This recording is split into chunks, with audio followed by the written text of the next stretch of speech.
everyone, it's Richard Lewis here. It's another episode of the Richard Lewis Show, and joining me as always is, of course, Sam. There's no Keemstar this time around. He's got snooping to be doing, finding out about this YouTube age gate thing, and we had a couple of days off from producing video content. I've been busy and incredibly sick. My eyes, mate, honestly, like I've never had nothing like this, brother. It's so fucked up. You look alright at the moment. It doesn't look too Yeah. bright.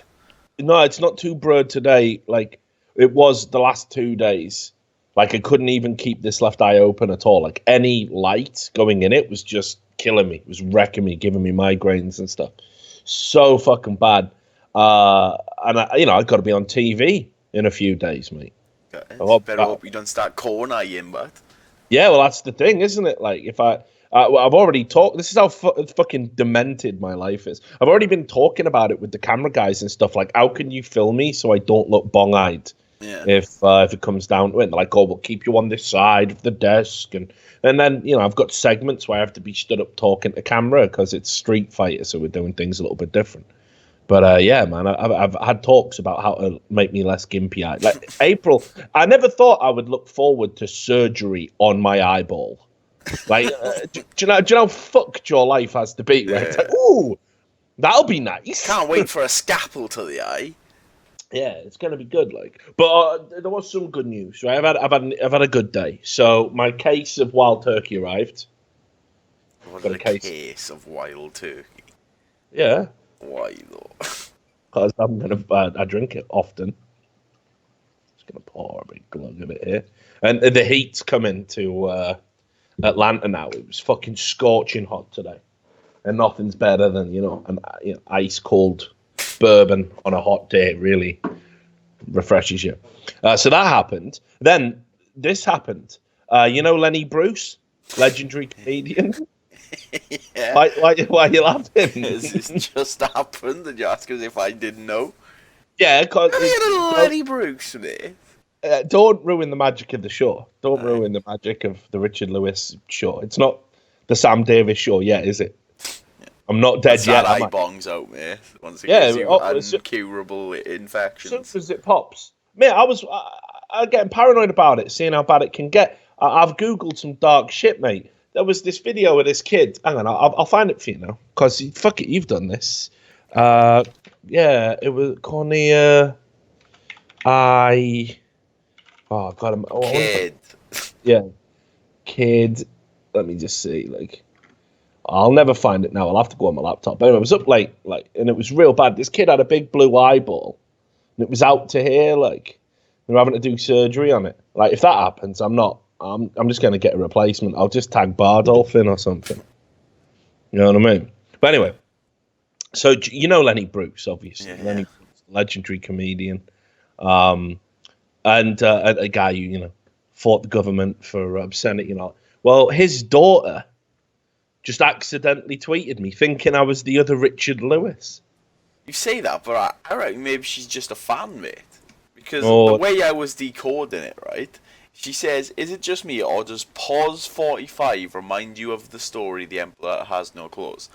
Yeah. So what if pause somehow means President of State? Yeah, okay. 45, President 45, remind you of the story The Emperor Has No Clothes. Maybe she's just a big fan, mate. Yeah, but why would she? Cause she wouldn't say that to me, because I'm the guy who's always arguing it ain't like that. Yeah, but we cover it, though. I don't know. Do cover it. Why would she just tweet the comedian Richard Lewis saying that, though? No, because look, though. She's recently, this week, Thursday, CNN begins the history of comedy. And because it says on my bio that I work for Turner and I don't know, maybe. All right, maybe. Yeah, maybe she thinks I'm the other Richard Lewis. Like, she wouldn't. There's no way Lenny Bruce's daughter. Yeah. She tweeted at the real Richard Lewis not long ago. Yeah. Yeah, so it's just a the Richard Lewis having hummus and fun in Los Angeles. Yeah, not bad, right? So, but I don't care. I'll take it. I'll take the fake tweet. I'll be the fake. Here's the thing, right? Like, there's a good chance, unless my eyeball explodes, I'll outlive the other Richard Lewis. Oh yeah, and he's only got 156,000 followers, mate. He's got about 60 years of comedy. Yeah, don't we reckon? Yeah. He's got that's what I mean. Now. Yeah.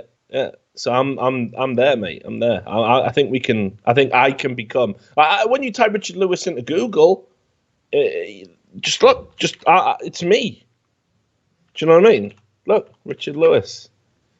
So what comes up? All right, it's Comedian him. is first. Yeah, right. But then you, yeah.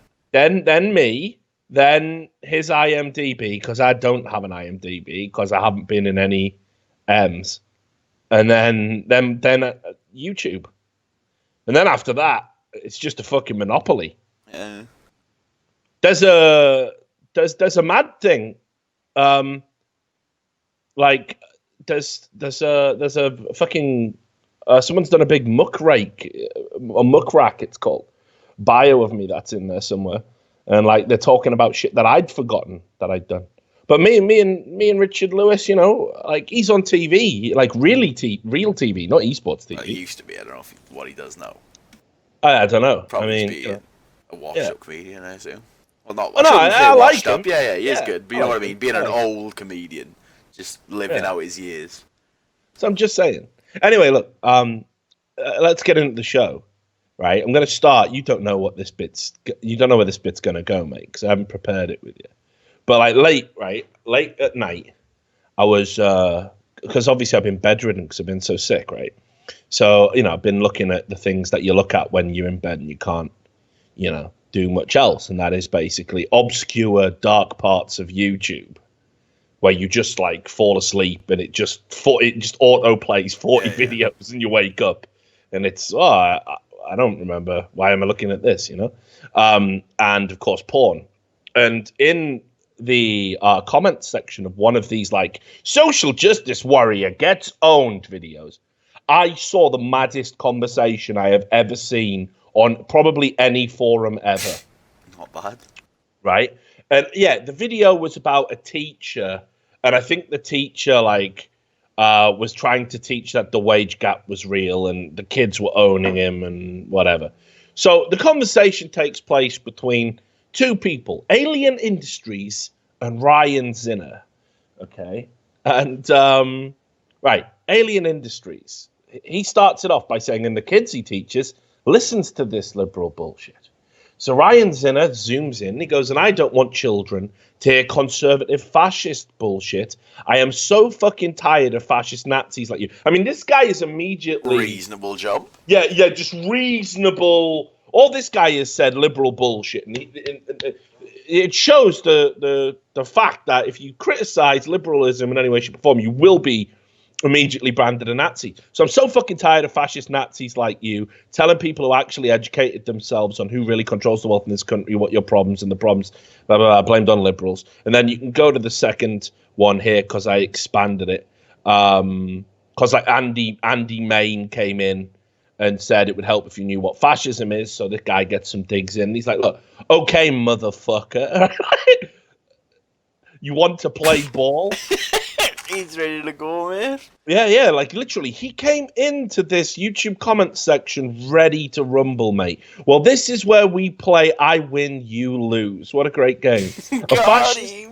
A fascist government is an extremist right-wing government that imposes harsh economic and social agendas on the nation. For example, labor unions are excluded from the workplace. Workers no longer have the right to organize and go on strike and demand higher wages and benefits. There is also misogyny imposed on the nation.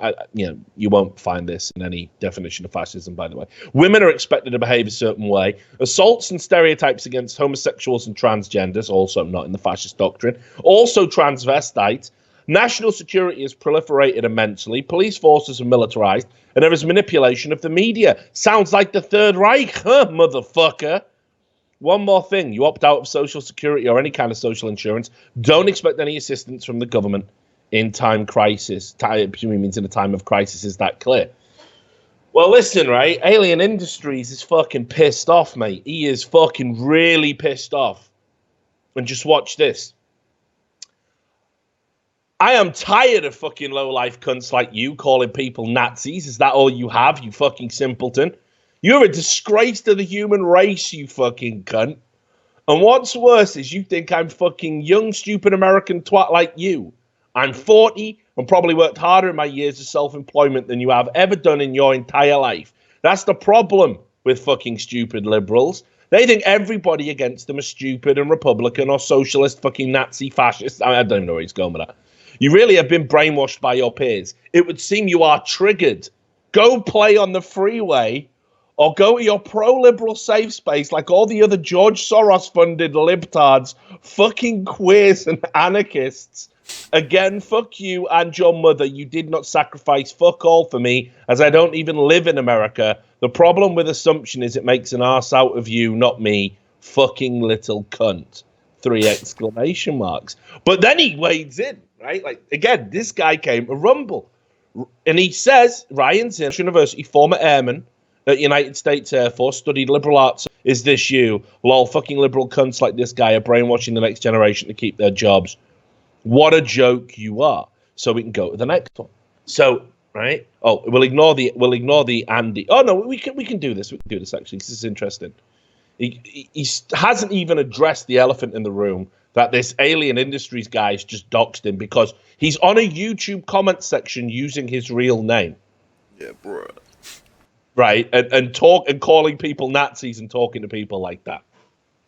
Which naturally doesn't excuse this guy putting this comment up there. And maybe we'll bleep this out or blur it out or something. I don't know. But I'm going with this. So he goes, Andy, let me tell you something, my friend. I agree with conservatives. The millennial generation is a long-term generational war. Oh, yes. Those of us who think a social democracy is the best way into a social democracy, we are at war. We're at war with people who want to preserve a dying but defiant way of life. It's going to get ugly. It's almost like a civil war. I mean, I don't know who's he talking on behalf of it. And what's crazy is if it is that guy and he's a former military dude who then went to study like liberal arts, or did he study liberal arts and then go in the military? Like, I don't even know where this guy is. Like, he's all over the place. We are absolutely determined to move the country away from a republic and turn it into a democracy. There are 60 million of us. You can't stop us all.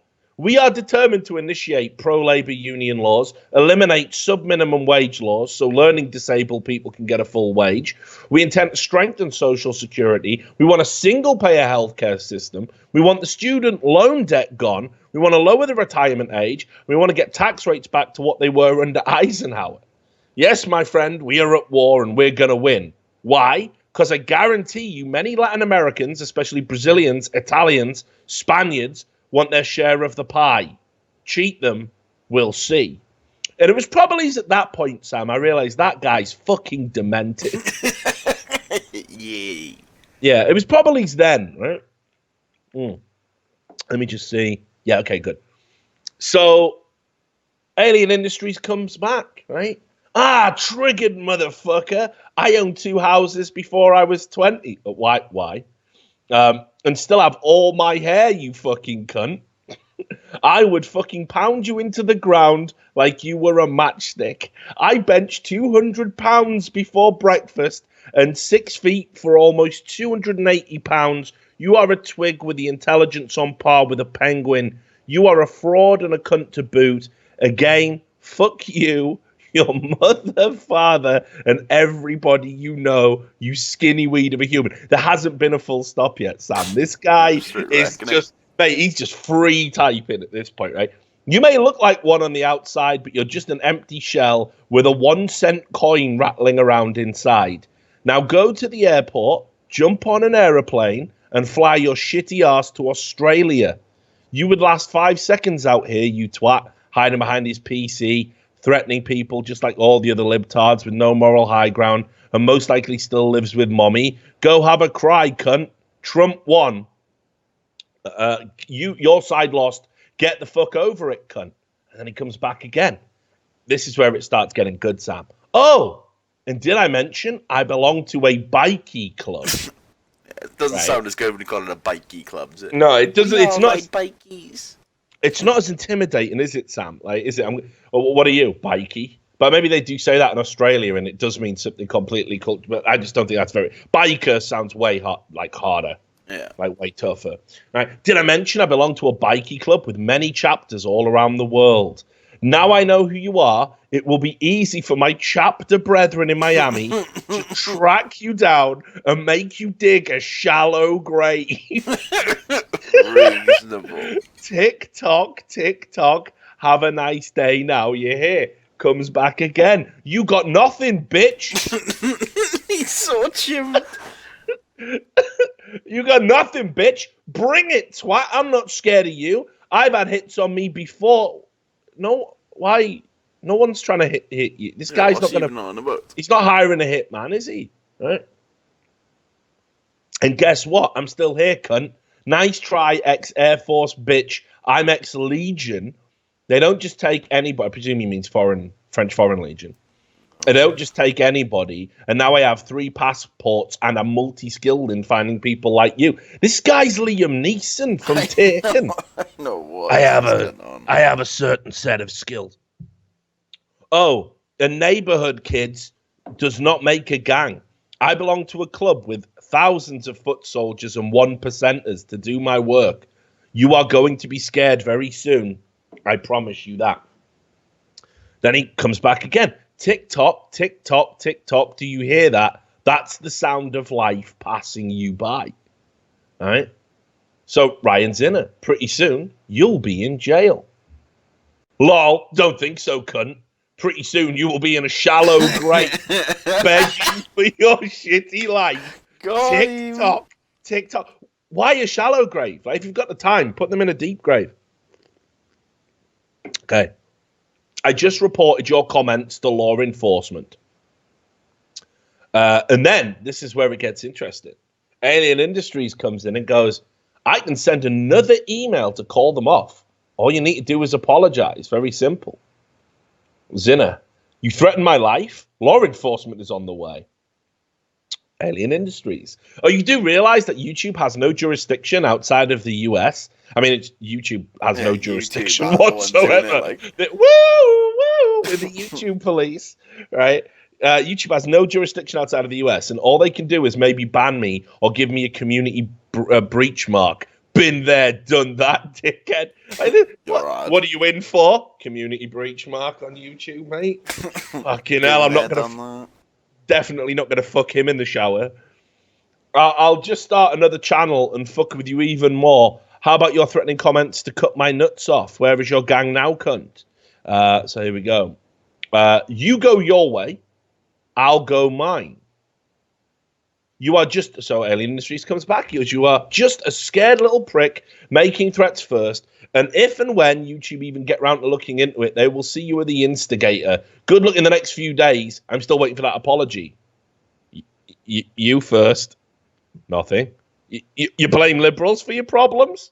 Question mark. So now we're at the reasoning stage. There's a little bit of fear entering the mind of Mr. Zinner, right? He somehow thinks that this bikey gang is actually going to come and put him in a shallow grave. No, but let's just weigh up the life this guy's had. I mean, I thought I had some good stories. This guy owned 2 houses before he was 20, is a 40-year-old, self-employed, independently wealthy biker, former biker, who's survived mob hits on his life. I thought Chopper Reed was dead, mate. Who's this cunt? Yeah. So he comes back. You really have not got the grasp of social media. Hundreds of people threaten people every day, and cops 12,000 miles away on the other side of the world have better things to do. Plus, under our country's law, you have no leg to stand on. TikTok, TikTok. Maybe you should realize that threatening people and calling them names like Nazi fascists only works on young, stupid Americans like you. Now, I'm going to have a few beers and wait for my email reply. 4 exclamations mark. And I might just get back into Facebook, you balding fuck. I mean, what a mad threat that is. Might just open my Facebook again. So look at this for the ultimate act of cuckdom. Well, I guess if I wish to be left alone, what do you propose? And then tries to talk to him about just something else. Tell me why in Australia then unions are so big and the minimum wage is $70.21. Don't try and be my friend. TikTok, TikTok, apologize now before I can't stop the course of action you have chosen with your pathetic comments to threaten me. Have you had guns in your face with a crazed idiot telling you you're dead? Well, I have. And I've been shot in action. Nothing. Yeah. Oh, yeah, because that was the other thing. He was French Foreign Legion. Forgot that. Oh, yeah. Nothing you will do except apologize will end this now. Zinner. So Zinner tries. He tries to hold his nerve here. Like they're in a game of fucking forum chicken, right? I'll apologize when you apologize. For what, dickhead? Don't insult my intelligence. Right?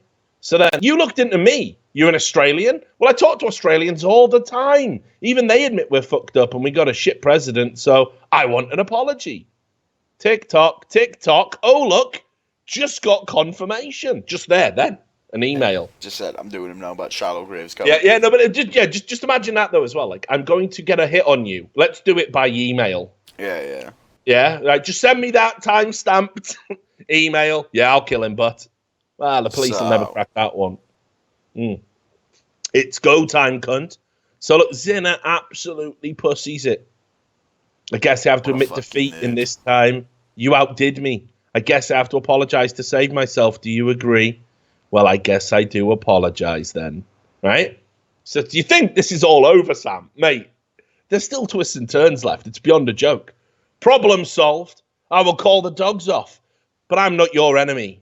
You have just tried to kill him in a shallow grave, but you'd be my enemy, like. Yeah, I know, yeah. I'd probably think you're my enemy.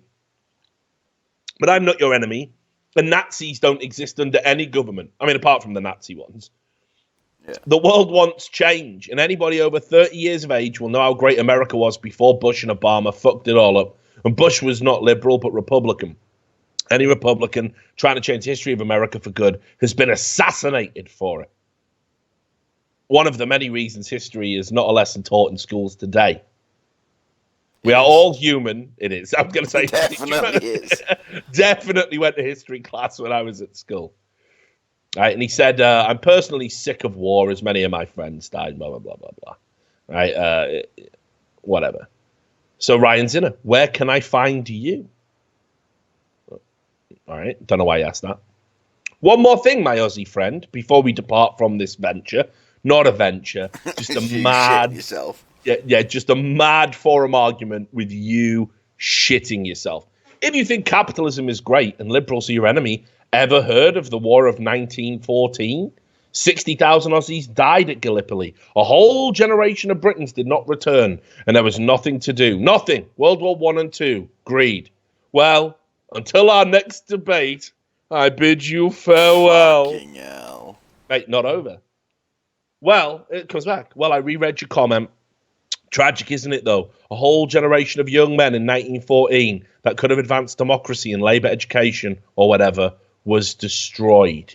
And then he goes, you have no reply? Like, just leave it here, Zinner, right? You shithouse. Just leave it, yeah? You got fucking wrecked on a forum. You believed that a guy who was in the French Foreign Legion, the fucking Hells Angels, you know, all of this was going to come and kill you all the way from Australia via email. Just walk away, like, you know what I mean? You've been absolutely fucking owned. You have no reply about the War of 1914. You know why? Because I am right. This is liberals. They just can't leave it. You know it. You should be on the side of the Labour Party. Well, I tell the truth, I can't tell a difference between your Labour Party and Liberal Party since you both insist on Labour. You have no answer? Amazing. Just amazing. One thing the Air Force taught me was intelligence prevails. No reply on 1914. You threaten me all night, but once I bring up 1914, you have no response. So now, right, Alien Industry does give a reply about Gallipoli, right? And it's a, reasonable one. You can go read about Gallipoli yourself. I won't read the comment here. Ryan Zinner, I ask again, where can I find you on Facebook? What is your name? Do you disagree that World War I was fought over wealth after all the evidence? Question. As you know, a whole generation of Britons failed to return from 1914. Australia, the same thing, question mark. And then they go. Then again, they start talking about American history. Look at all of this. So now they're having like a civil conversation, right? This is when I started to realize that they're just too mentally ill. I mean, like, obviously I realized that. Mental. Yeah, but this is mental, right? So we'll ignore the bit where we start talking about the Singapore government and troops and training and 9/11 and all of that stuff.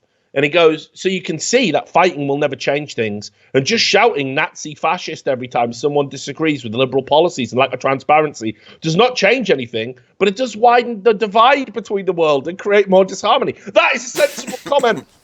That is a sensible comment. You just said you're going to put someone in a shallow grave. Yeah, but it's a sensible comment.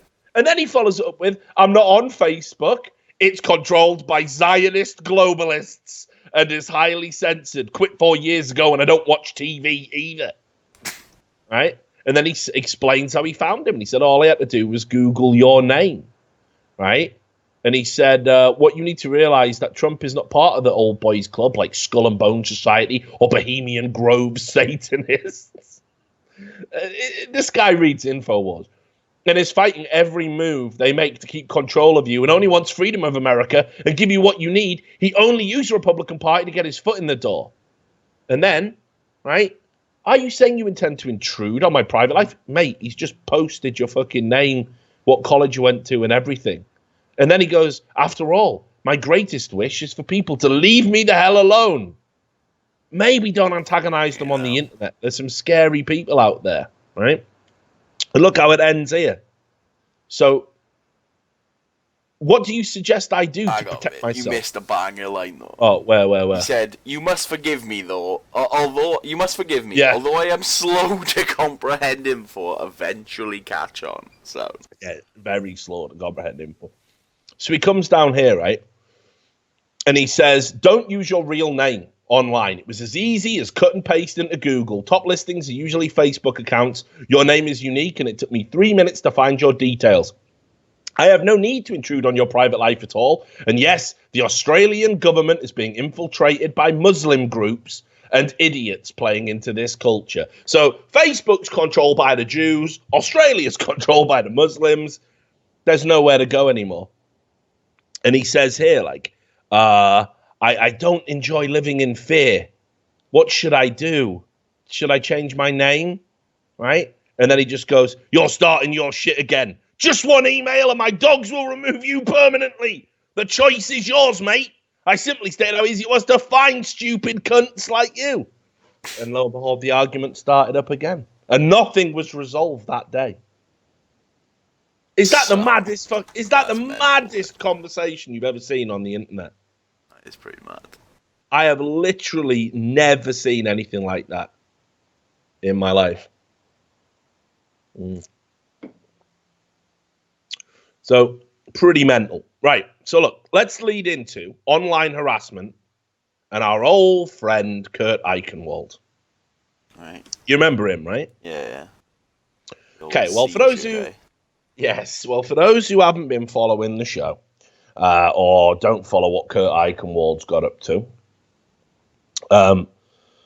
he was a guy, a journalist, who is just he's a douchebag, you know, he talks shit online.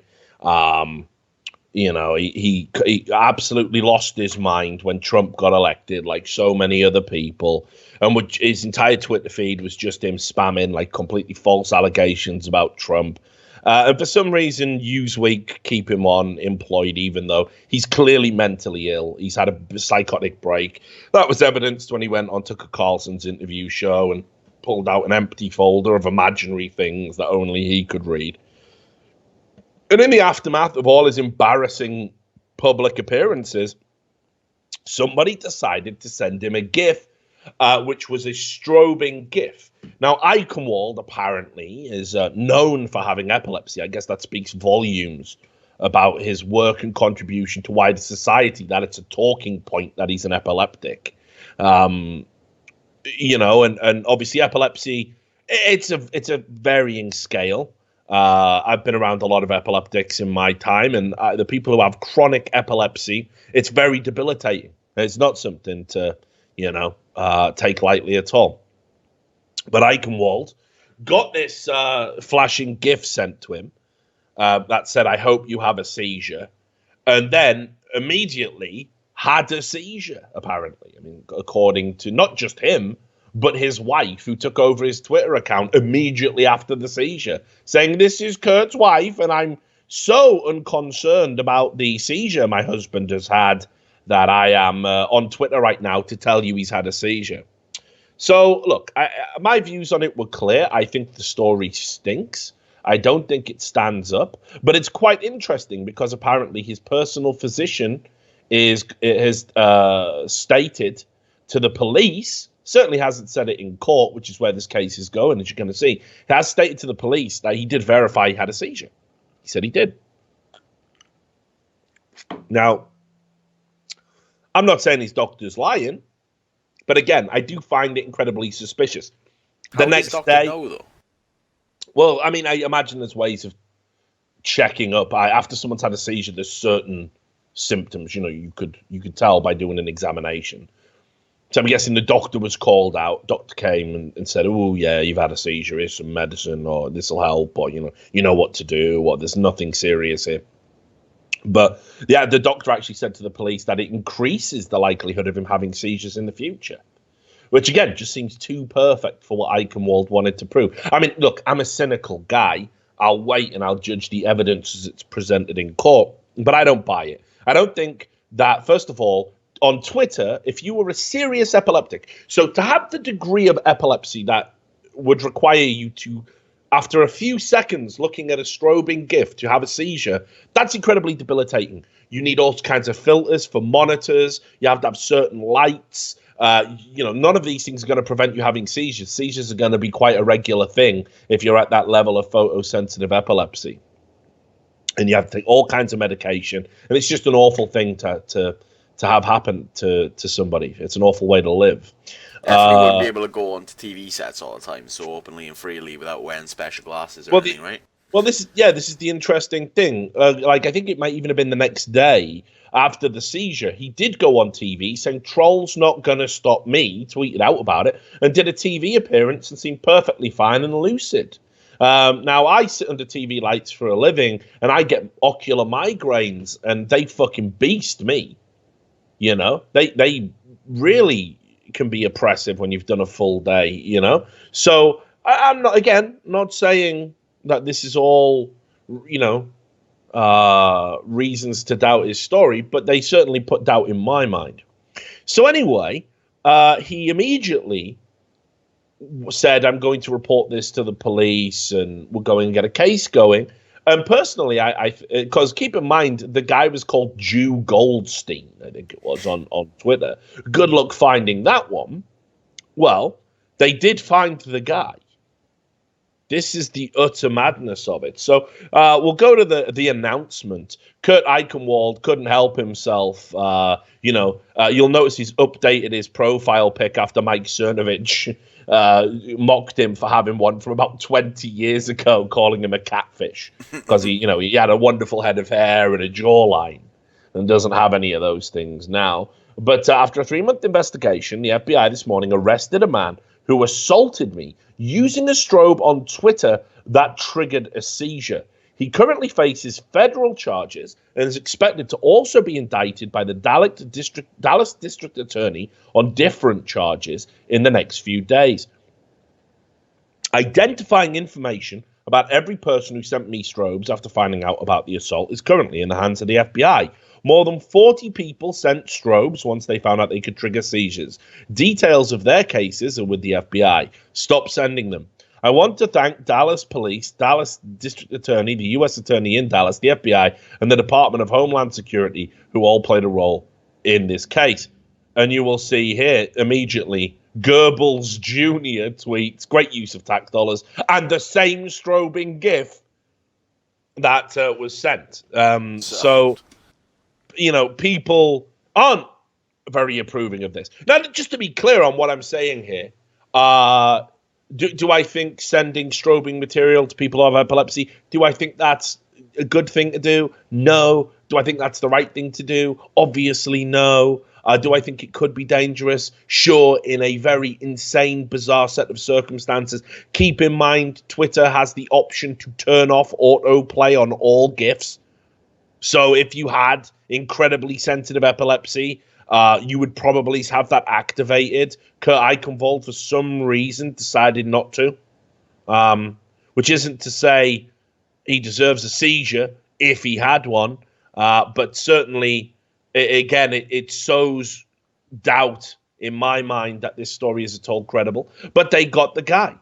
And I was amazed by this. I thought, there's no way you're getting Drew Goldstein. Good luck with that. Well, let's talk about how the guy got found out. So the guy was exposed. There's a guy called John Ravello. And you can see here, there's, for anyone who wants it, if you go to this Twitter of Keith Lee, who is a lawyer and, focuses on tech and that kind of thing. You can see the criminal complaint as it was filed, the original filing. But basically, so here's what happened. According to Keith Lee, it's a 2261 charge. Then they said this is how they tracked him down. They subpoenaed Twitter. Twitter gave up the information. Just gave it up. And they found a phone number associated with the Twitter account. The phone number went to a prepaid burner phone, the kind drug dealers use. But in the toll records, an iPhone appeared. So they subpoenaed the burner. The burner had an iPhone in it, and the iPhone had a serial number. So this led to a second subpoena to Apple to get information about that iCloud account. And Apple gave it up without question. And on it, they found Ravello. He had a photo of himself holding up his ID, his driving license from Maryland, on the iPhone iCloud. So the chain of ownership was inarguable. And Keith Lee says here, life pro tip, if you're creating an anonymous account to harass people, don't store a pic of you with your real ID in it too. Good advice. And then, obviously, it confirms that Eichenwald says he's going after other people. But of note, neither Twitter or Apple fought these subpoenas. They readily handed over the information. Just gave it up. And that, for me, is the worrying part here in all of this nonsense. Because when you give your information over to a company, there is an expectation that they're going to keep it private. Now, here's the thing. Yes, in the result of crimes being committed, I would certainly expect them to cooperate with the police if or law enforcement, if they can absolutely show, without any degree of uncertainty that this person who uses this Twitter account has committed a crime. I'm still not on board with the whole sending a GIF thing being a crime. And when you keep in mind that it was Apple that took the stand and refused to give the FBI the means to decrypt iPhones from terrorist bombers so they could gain information to stop potential future terrorist attacks, seems insane to me they would just readily give it up. But they did. They just readily gave it up. So this, for me, is worrying because I think overall this case is going to set a precedent. For the longest time, the left have been wanting to reframe what happens online, interactions online. They've been wanting to frame it as violence. Words are violence.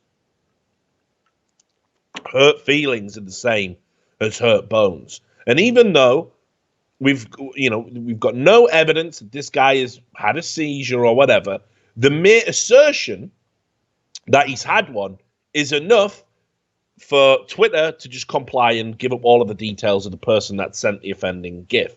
Well, I'm worried about where that ends because you'll see this here. This was reported in NBC News the day of us recording this. A Texas grand jury, why did it have to be Texas, by the way? Lord help us. They are militant down there. They are committed to God's justice. A Texas grand jury has said a GIF is a deadly weapon. That's the charge John Ravello faces. He is assault with a deadly weapon. That's retarded as fuck. Now, keep in mind, to be classified as a deadly weapon, it is an instrument that, when deployed, can issue deadly force. So a knife, a gun, these are deadly weapons. A blunt instrument can be a deadly weapon. Not always, by the way. It's been argued in several cases, many cases, that when people have attacked assailants with sticks or even baseball bats, that it's not necessarily a deadly weapon. And people make this argument to get a reduced sentence. A GIF is a deadly weapon up there with a gun or a knife now. That's it. If sent to an epileptic, a GIF is a deadly weapon. Now, just to play a little bit of devil's advocate here, John Ravello did say to other users, I hope this sends him into a seizure, and I spammed this Eichenwald, let's see if he dies. Which, it's going to be very hard to defend yourself on the grounds of intent. But obviously, you could also make the argument he was just being edgy, and I'm sure that's what'll get said in court. He was just trying to be edgy and didn't really want to cause a seizure. But here it is. It's the first time that anyone has been prosecuted for sending a gift to somebody else. And basically, the ramifications of this is that it's expanding on what electronic communication can do, because there was a federal cyberstalking law in place, and it criminalizes using electronic communication with the intent to injure, harass, intimidate, or kill a victim. But obviously, with the First Amendment being in place in America, the right to freedom of speech, obviously it very rarely gets expanded beyond that. It's mainly used for revenge porn or email death threats. That's as far as the legislature's ever gone. Now this legislature can directly be linked to what you tweet can cause physical harm. And as I said, it'll start with the seizures, because this is the slippery slope fallacy, Richard. The problem with leftists is it's always a slippery slope. It starts with the common sense. It starts with normality, and then you just push it all the fucking way out to lunch. That's why we've got 63 genders right now. 3 wasn't enough. Allowing you to be gender fluid wasn't enough. Then it had to be otherkin and dragonkin, and all of a sudden, even the fucking trans people are like, oh, dude, really? I didn't want this. It just isn't enough. And we have to go into the realms of insanity every time to accommodate everyone who has a fucking idea in their head. So here's what's going to happen. It's going to start with, if you send somebody a strobing GIF and you know they have epilepsy, you go to jail. Then it's going to become, I accidentally sent a strobing GIF to somebody I didn't know have epilepsy and they had a seizure. Now you're going to jail. Next, it will be the harmful communication you sent me, the image you sent me, gave me PTSD, and I can no longer work as a result of that. You have ruined my life. You have given me psychological damages. And on it goes till basically sending somebody an insulting tweet means you can go to jail, you can be prosecuted. That's where we're headed. That's what this will lead to if this is upheld in a court. And I'm going to be honest, I laughed when this was first announced. I really did. I thought there is no way this even gets into a courtroom. Now, unfortunately, the grim reality is it looks like Eichenwald's going to win. Like, seriously, yeah. A GIF is a deadly weapon. Now, moving on to another story, just in case you weren't worried enough about the way the internet's going, and we're like, holy shit, Richard, can you get fucking Alien Industries back? The show was funny back then. This is just scary and sad. Well, that's the Richard Lewis show in a fucking nutshell. This is a report in Ars Technica. And again, couldn't believe this. The judge okayed a warrant to reveal who searched for a crime victim's name on Google. So again, it sounds innocuous enough, all right? But there's something deep going on here. So this is a small suburban town of 50,000 people just outside Minneapolis, and the police won a court order which required Google to give them records on who had used the search engine to look up a specific name of someone in that community who was a victim of fraud. So think about that, right? If you've ever searched for anything on Google and that person happens to be a victim of crime, let's say, I've typed in Sam Davies and then you go out and you get mugged. And because we have a relationship, they probably come to me first, actually. You worked with him? Yeah, he was a lazy asshole. Hated him. But the fact that I've searched for your name now means my Google search history is in the hands of police. Google are going to comply with that. They're not going to protect your search history from the police. Like, what happened to good old-fashioned gumshoe police work? You can see here the warrant demands Google have to help police determine who searched for variations of the victim's name between December and January last year. It reveals, hang on, that's for what they were looking for. The warrant commands Google to divulge any/all user or subscriber information, which is your email addresses, payment information, MAC addresses, social security numbers, dates of birth, IP addresses of anybody who has conducted a search for the victim's name. So you will be in a crime database as being connected with this investigation. And we had a similar scandal in the UK related to this. What happens to that information, do you think? Do you think the police just destroy it? You think, oh, well, got to get rid of that, right? Got to protect privacy law. Let me tell you, as somebody that's had to fight for this myself, because, it probably comes as no surprise to anybody, I've been arrested before. And what they do now, kind of in the more modern era, I mean, not now, but, this is like 10 years ago, let's say, they swab you and take a sample of your DNA to check if you are linked to any outstanding crimes and to get information about you. Well, if you're found to have no outstanding crimes and the crime on which you are arrested for, you are found not to be guilty of it, and they release you without charge, not on bail, right?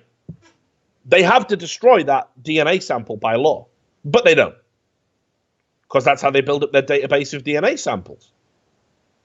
So you can be arrested, wrongfully released, without charge, not on bail, and the police have kept your DNA. Why? Well, yeah, we should probably get rid of that. Like, why should I have to chase up and write to the police and say, please destroy any information you have about me on your file? Well, all of these people that have been picked here, they happen to Google someone's name. That's not getting destroyed. Right? And Google is saying they're trying to fight this. And we aren't able to comment on specific cases, but we will always push back when we receive excessively broad requests for data about our users. Yeah, but you're going to comply in the end, though, aren't you? So all of these companies that take your information, every time you sign up for an account, every time you register with one of these companies, get fucked.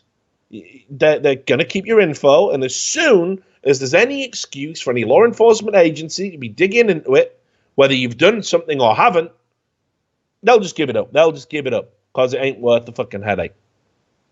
Now, let's go up to the top of the document. Remember I told you Facebook was really going mental over this fake news thing? Yeah. Because Zuckerberg got so fucking shamed by all of his little liberal cook friends. And as a result of that, he had to, kind of placate them and say, oh, we'll never let anyone like Trump win an election again. We'll control the agenda. Don't you worry, my fucking liberal overlords. Well, they're, this is insane. So look what happens now if you bring up what they consider to be fake news. Have you seen this? Yeah. So you go to the link, and then before you do, it tells you that the site or the source you're about to look at is disputed by multiple independent fact checkers. Before you share this content, you might want to know that the fact-checking sites Associated Press and Snopes.com disputed its accuracy. Snopes? Is this real? We're giving Snopes the final authority on what is fucking correct and what isn't on Facebook. I mean, they're so partisan.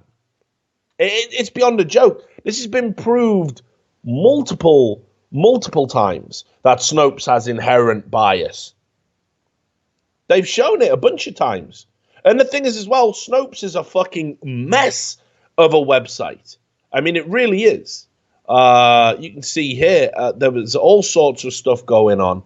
Breitbart did a report on it as well. You can go read it up there. It was by Lucas Nolan, the CEO of Snopes.com, right, who have now been, like I say, determined to be the fake news arbiters.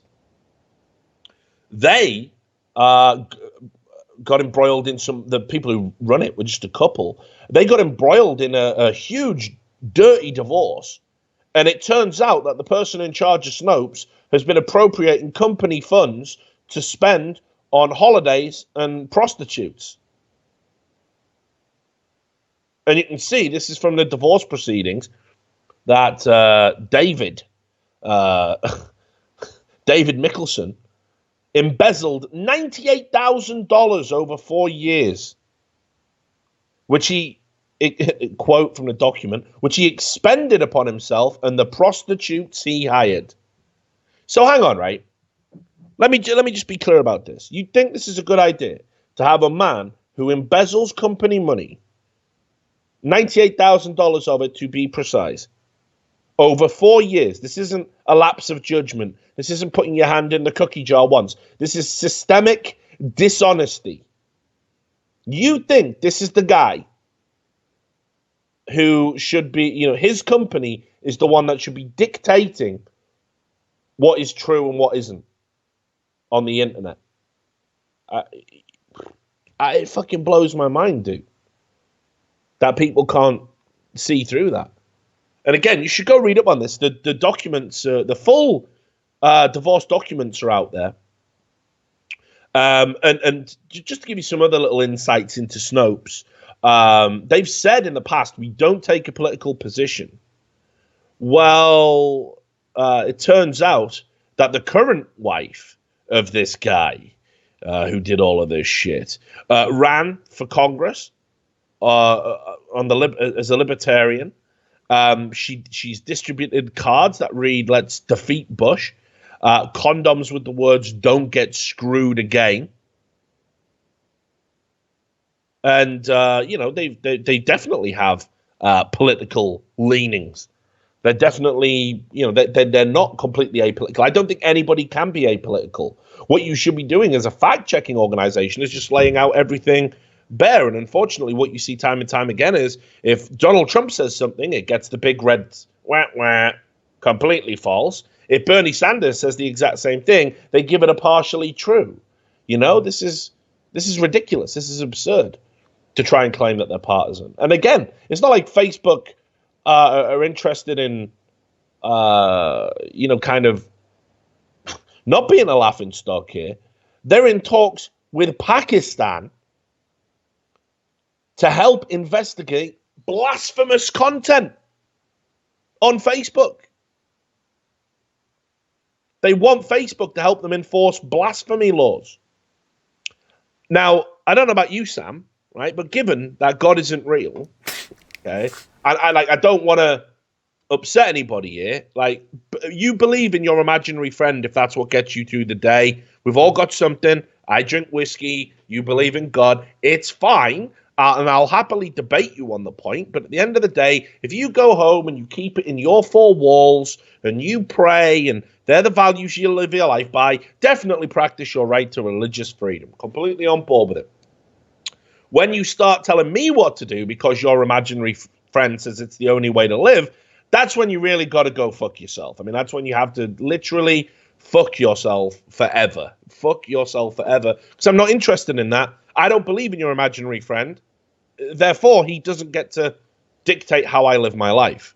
That seems reasonable. That's a reasonable position. Well, if I was involved in Facebook, dude, we want you to help us enforce blasphemy laws? Yeah, well, God isn't real. People want to say bad things about him. We really don't care about that. We're not going to take a position. That's the end of the conversation. But you can see here, this is a report on the BBC. They're dedicated to combating this. You can't say, God sucks dick or whatever on Facebook. They want Facebook to help give you up to the government so you can be fucking beheaded or whatever fucking insane punishment is dictated appropriate. And this is the other thing as well. They didn't come with specific examples for their meeting with Facebook. They just said, so anything we characterize as blasphemy, anything we say is blasphemy. And this can range from somebody drew a picture of Muhammad. Not a picture of Muhammad, mate.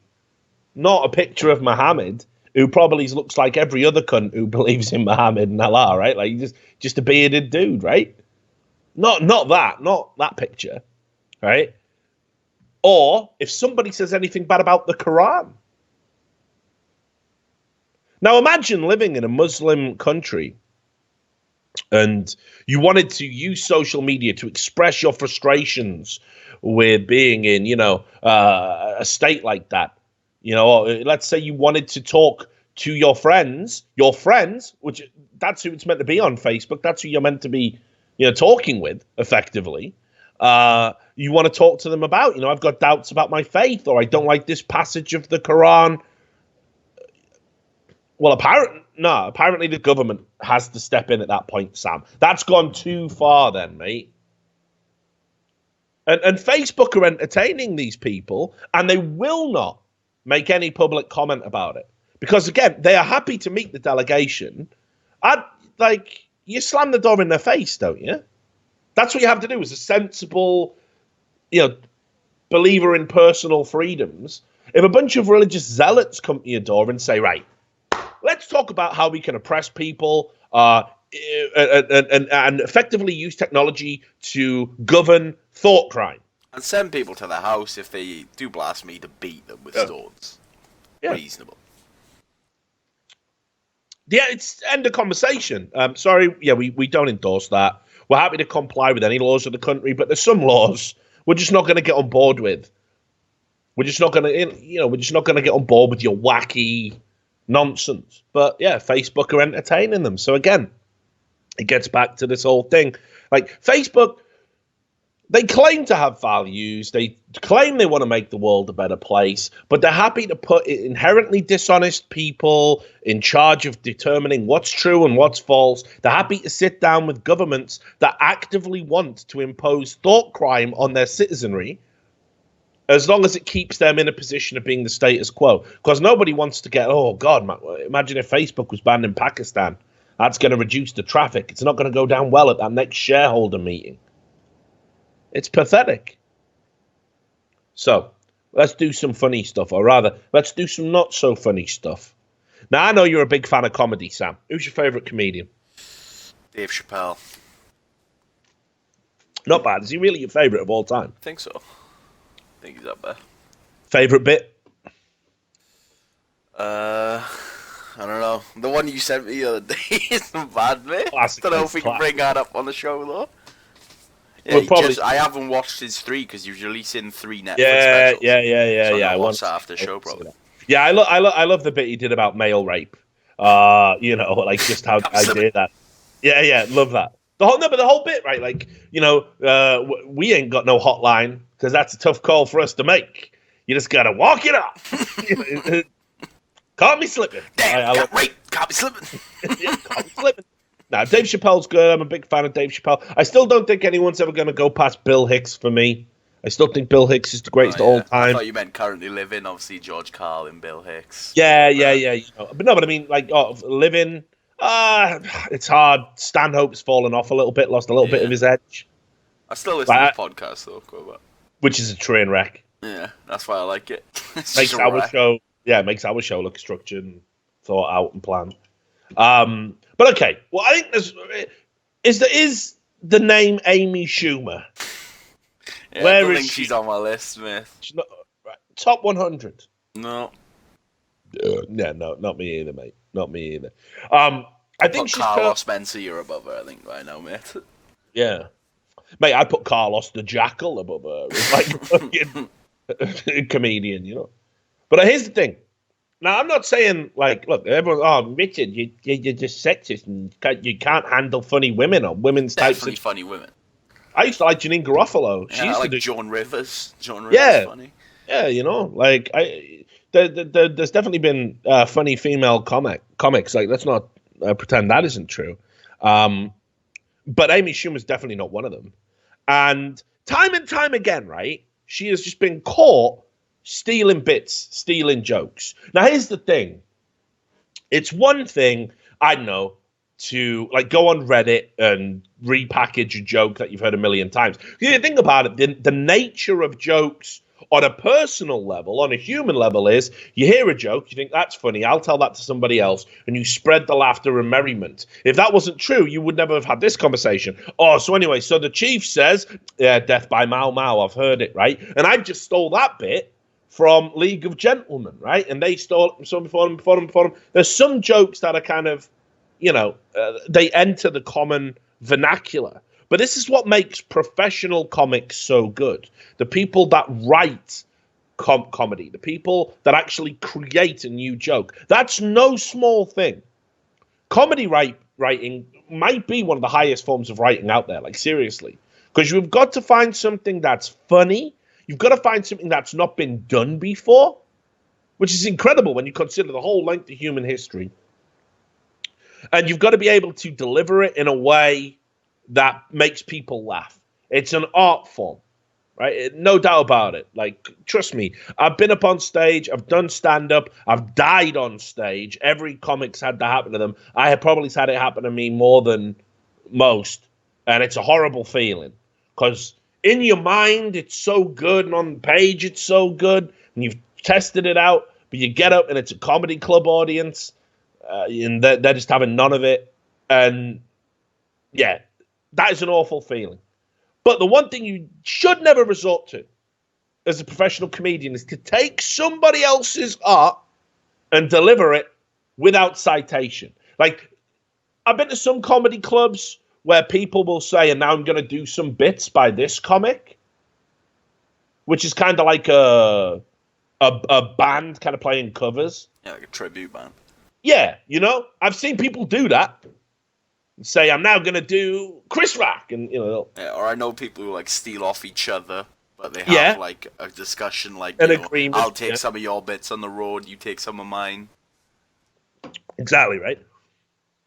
But the one thing you never do as a professional when you're taping a special, just imagine that, taping a special. George Carlin used to put out a special, like, you know, every fucking year, you know, all brand new, amazing shit hot material. When you're taping a special, don't put other people's jokes in your special that you're getting paid a lot of money for, distribution rights, everything else. Don't fucking do it. Well, Amy Schumer has been caught time and time and time again, and for some reason, people will not condemn her for it. Not even people whose opinion I respect. You know, nobody wants to speak ill of Amy Schumer, and I don't understand why. I don't know if it's because she's fooled everybody into thinking she isn't there. Sisters are doing it for themselves. Like, you're not. There's all these other great female comics. If anything, you're keeping them down if it was tokenism. Think about it. So why aren't people calling her out? It's up to the internet to do it. And I've seen Joe Rogan, for example, get up on stage and decimate guys who steal other people's jokes and are doing it live in a club, doing it live in a set. Absolutely rip them to pieces. Hasn't ripped Amy Schumer to pieces yet, and she's got previous, and she's done it again. This is a report on Heat Street by William Hicks. She did a Netflix special called The Leather Special. I saw your tweet about it, Sam. But for some reason, I've said this, mate, because when you were around my house, I saw your Netflix recommendation. Yeah, I know. It was like films with a strong female role. Yeah. Films with a strong female lead, lesbian cinema. Like, what the fuck? It wasn't lesbian cinema. Lesbian cinema was on there, mate. As if that's a genre. Lesbian cinema's a thing. Is that what you're into? I mean, nah. It's just weird. When we go through Netflix, we literally scroll for like 40 minutes. So you just get into the shit eventually, don't you? Yeah, but you have to actually watch the thing for it to come up in your recommendation. So. Well, maybe I've watched some films with a strong female lead, but I haven't watched any lesbian cinema, mate. No, whatever, mate. I think your secret's out, mate. I think you like a bit of scissoring on the weekend. Well, why would I go to Netflix for my scissoring content, mate? Because you want artistic taste, full scissoring. Yeah, but even then I wouldn't go to Netflix. I bet there's a website for artistic scissoring. Not two clams just smushing together. Like. Grim. Yeah, grim. So anyway, Amy Schumer did this special called The Leather Special. And somebody, and this is the video I want you to play, I'll shut up while you play it. Somebody put some jokes side by side. It's a 3-minute long video. I think it's important we watch it. But here's the thing. Not only does the person who's put this video together, Mischief Maker 37, a.k.a. Brandon Farley, don't send any strobing GIFs is my advice, mate. Not only do they show the jokes, show the bits and how they've been stolen, they also show that she definitely was aware of the comedians to steal the bits. So I'll let you play the video. Give me a 3, 2, 1. All right, 3, 2, 1, go. You ever black out when you're drinking, or as I call it, time travel? Yeah. Has anyone ever blacked out and been awake when they've come out of it? Thank you. Thank you, sister. It's kind of cool because it's like you're a time traveler. You're just like back in your body, like. A tell is the best. A tell. Did you see his special road work? I heard it's awesome. It's so funny. It's... How about this? I personally like it. I like it when a girl tells me where to come. Don't like it when a girl tells me when to come. Instead of doing that, why don't you just tell us where? It's make us feel better, especially if you're aggressive about it. I like when a girl goes, wow, come in my face! My boyfriend usually comes in me. He usually comes in me, but sometimes you want to mix it up, right? You gotta have fun. We'll be having sex, and then he'll ask my favorite question. Where should I come? But it doesn't have to be that wild or explicit. Look, all the man wants to know is that you're interested and that you're participating. You can say anything, he'll be happy. Oh, come on top of the television. All right,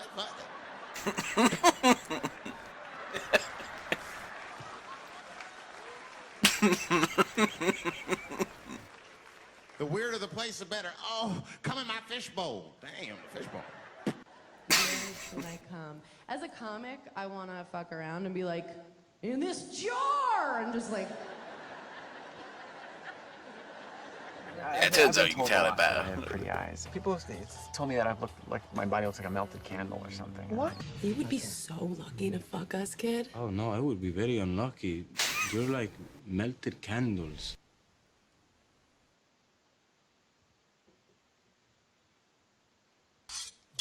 No! Wait! I'll tell. Imagine stealing from Spaceballs. Oh, gotta get away with that one. Like, The combination is 1, 2, 3, 4, 5. 5. So the combination is 1, 2, 3, 4, 5. That's the stupidest combination I ever heard in my life. What's your PIN number? Everything he says. I already am before you told me to. 1, 2, 3, 4. Oh, God. I was gonna change it. Good writing. so, I mean, you can see, like, this is, like, just garbage. And the worst thing is, like, she steals the jokes and then, like, actually makes them worse. Yeah. Like, how is that? How do you do that? Like, here's the thing. I don't even think comics would mind. Like, if you took somebody's bit and then gave it a twist and made it funnier, I think most comics are gonna, and like maybe I got an insight into comics mind, maybe not. I've never been a gig in comics, so that's a very different thing. But, I think most comics, like, certainly I wouldn't mind. If you took something that I wrote and then you gave it a spin and you made it a funnier if you joke. tag on it, if you tag to it. Yeah. Just take the same joke and just change a couple of words and it's shit. Like, and this is not the fucking first, dude. It just goes on and on and on and fucking on.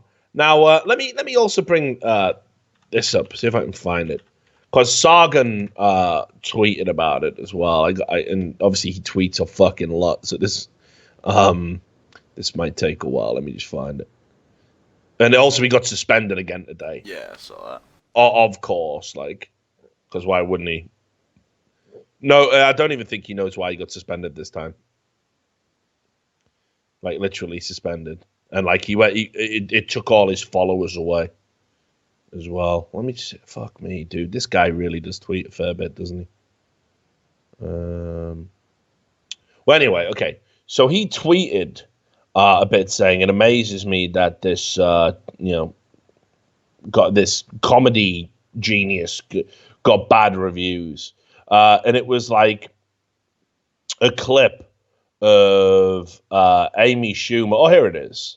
Here you go. I can't believe this masterpiece only has 1 star on Netflix.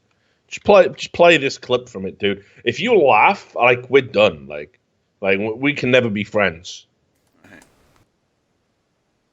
Don't get me wrong, you guys. Want me to give you a 3, 2, 1 or just put it on? 3, 2, 1, it. Go on. Right, 3, 2, 1, go. Wrong, you guys. We love your cum. Only complaint? We want more of it. More. We want to do snow angels in it. Yay! Yay!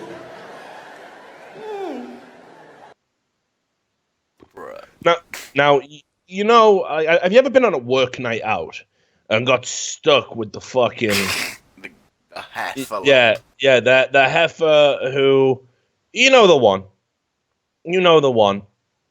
She's just leading one of those fictitious lives, and she's yay, I've got 5 boyfriends. I'm in a polyamorous relationship. We have sex. Yeah. You're like, oh, dude, really? I love cum. Let's do shots. Oh yeah, I practiced. I want to do snow angels and cum. Yeah, fuck you know. All right, listen, dude. Fuck it.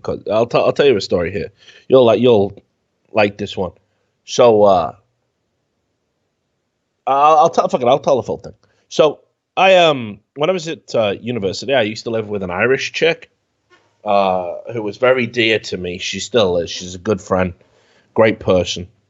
And she had a friend come to stay in the house, and her friend, I'll just give her a name. Fuck it, Olive. Came over and she went to a fucking nunnery or something in back in Ireland.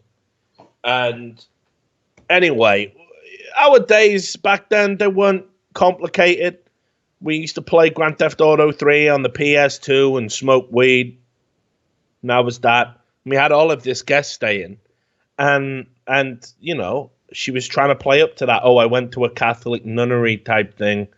So I'm insatiable now. Like, I just love the cock. Yay! Right? So she was just there on the sofa, and I'm just like playing fucking PlayStation, just fucking smoking weed, having a chong, playing PlayStation. And she's going, oh, when I got out of college, and I was insatiable. Like, I just practiced blowjobs on everyone, like complete strangers. I just give the best blowjob now. So, my interest is. I'm not gonna lie. Nasty face, just. Yeah. Raw. Yeah. You smell me, cuz. Benteke. Right. So, Anyway, I'm getting in there. I used to have game back then. It's a long time ago. But I mean, you know that you needed game. She weren't great. She was a steady 5, you know. But you know, when you start bandying terms around like the best blowjob, right? You know, put your fucking mouth where my money is. You feel me? So we got talking. I said, like, let's go upstairs and, you know, we'll see what you're into. So got her up there, and she gets on the bed, and she's going, oh, you know what would get me in the mood? Like, you know, just like, if you just kind of girlified up the room a bit. And I'm thinking, it's my fucking room, you know what I mean? What the fuck? Why would I girlify my room up? And I'm like, well, what the fuck do you mean? She goes, oh, you know, candles and that. All right. So I go down, talk to the other chicks that I live with, and got them little, you know the ones. The tea candles. Tea candles, yeah, right. Put them all over, and then she's like lying on the bed, and I'm like, right, time to fucking grease my pole, you know what I mean? And she's like, oh, and I'd love a back rub. The fuck? This better be the fucking right. So I'm like, just, you know what I mean? The things you'll do. So I'm straight up. Is that all right? You know, I'm needing. Yeah. Oh, I'll just take this off. Oh, take my bra. Fuck it. Yeah, right. Yep. Doing a back rub. And then she's like, oh, you know, I think I'm ready now. Okay, cool. So she turns over and like starts to take off her jeans, and I fucking shit you not, mate. She had like these elasticated bloomers, right. like bloomers, like the kind of like like Victorian times, right? Right. And these things kept going, mate. They kept going. She was sliding the jeans off, elasticated waist, just full cutting into the ham. you know, yeah, you know, cutting into the ham. You know what I'm talking about. Holding the joint together. The Christmas gammon, right? Yeah. And they're just going and going and going and going. I'm like, when do these things fucking end? Elasticated knees. Elasticated knees, bud. I'm not even kidding. Stitches, but... but I just want to get this fucking blowjob on the go. I want to get the world's best blowjob. So I just went back to the bong, but said, I'll have a wank. I'm all right. Nah, I'm locked in now, mate. I'm locked in. I'm all right, actually. I'm locked in, right? So, anyway, right, come on then. Please, let's get this party started, you know? And it's bad, like, dude, it's fucking bad. You know, sex with a cheese grater would have been on a par, like, just dry. Like, it's like she put cotton wool in her mouth when I wasn't in the room to absorb all the spit. Friction in him. Yeah, just dry, like, just dragging it across his body. Chafing, like, like, just fucking hell. Like, it was rough, mate. It was rough. So Maybe I'm that's what she thought the secret technique was. You have to dry your mouth out. Mate. Yeah, but we all know. Opposite the law. Yeah, exactly. So I think, well, fuck it up. We'll just go the whole hog now. Appropriately, we'll just fuck the whole hog. Yeah, we'll just do it. Like, I'm like, yeah, that's great. There's got to be some part moist on a body. There's got to be somewhere moist where I can stick my dry, chafed bell end in, like, because this is killing me. Like, anyway, so I'm wrestling with these elasticated things, like, and they're digging in, but they were No, they were a critical mass. I could barely get my fingers in to get them off. Like, yeah, it was bad. Like, and then scissors out. No, I got in, but and mate, it was like a gorilla autopsy down there, but it was real bad. Like, it was real bad. But I thought I'll still give it a go. You're mentally ill, mate. I would have retired long ago. You already said she was a 5. What's this fight for? But have a wank. Yeah, but like you're in there now. Like it's like what's the thing with like diminishing returns? You know, I've got this far. Like I may as well have the jet. I may as well take the jet. Like you just forget about it. Like, but oh god, this is so bad. So I get into full mount, right? And we're doing it. Smashing her head in with armor fists. That was it. I'm in full mount. I'm in full mount, and you must know, guys will know about this phenomenon, right? When you're in full mount and you're bumping uglies, and you create this airflow. All right, yeah. And there's something's just wafting up real.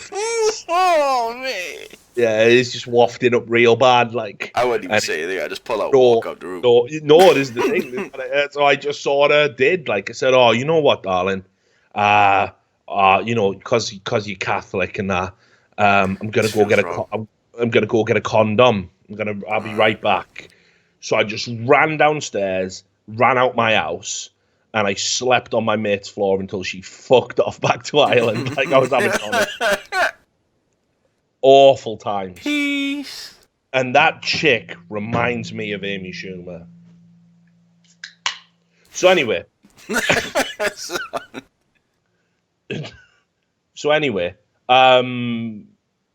I'm sure she's got very fond memories of me as well. So anyway, Amy Schumer. She obviously did this terribly unfunny show on Netflix. I mean, it's fucking garbage. You saw it yourself. She's stealing jokes, and it's still bad. And I have no idea why it was commissioned, because it's not like she's been hitting the high bar of fucking comedy. Everyone's, oh, you know what we need more of? Amy Schumer. Like, think about the hype. Dave Chappelle, I'm coming back to do some specials. Everyone's like, right, I'm in.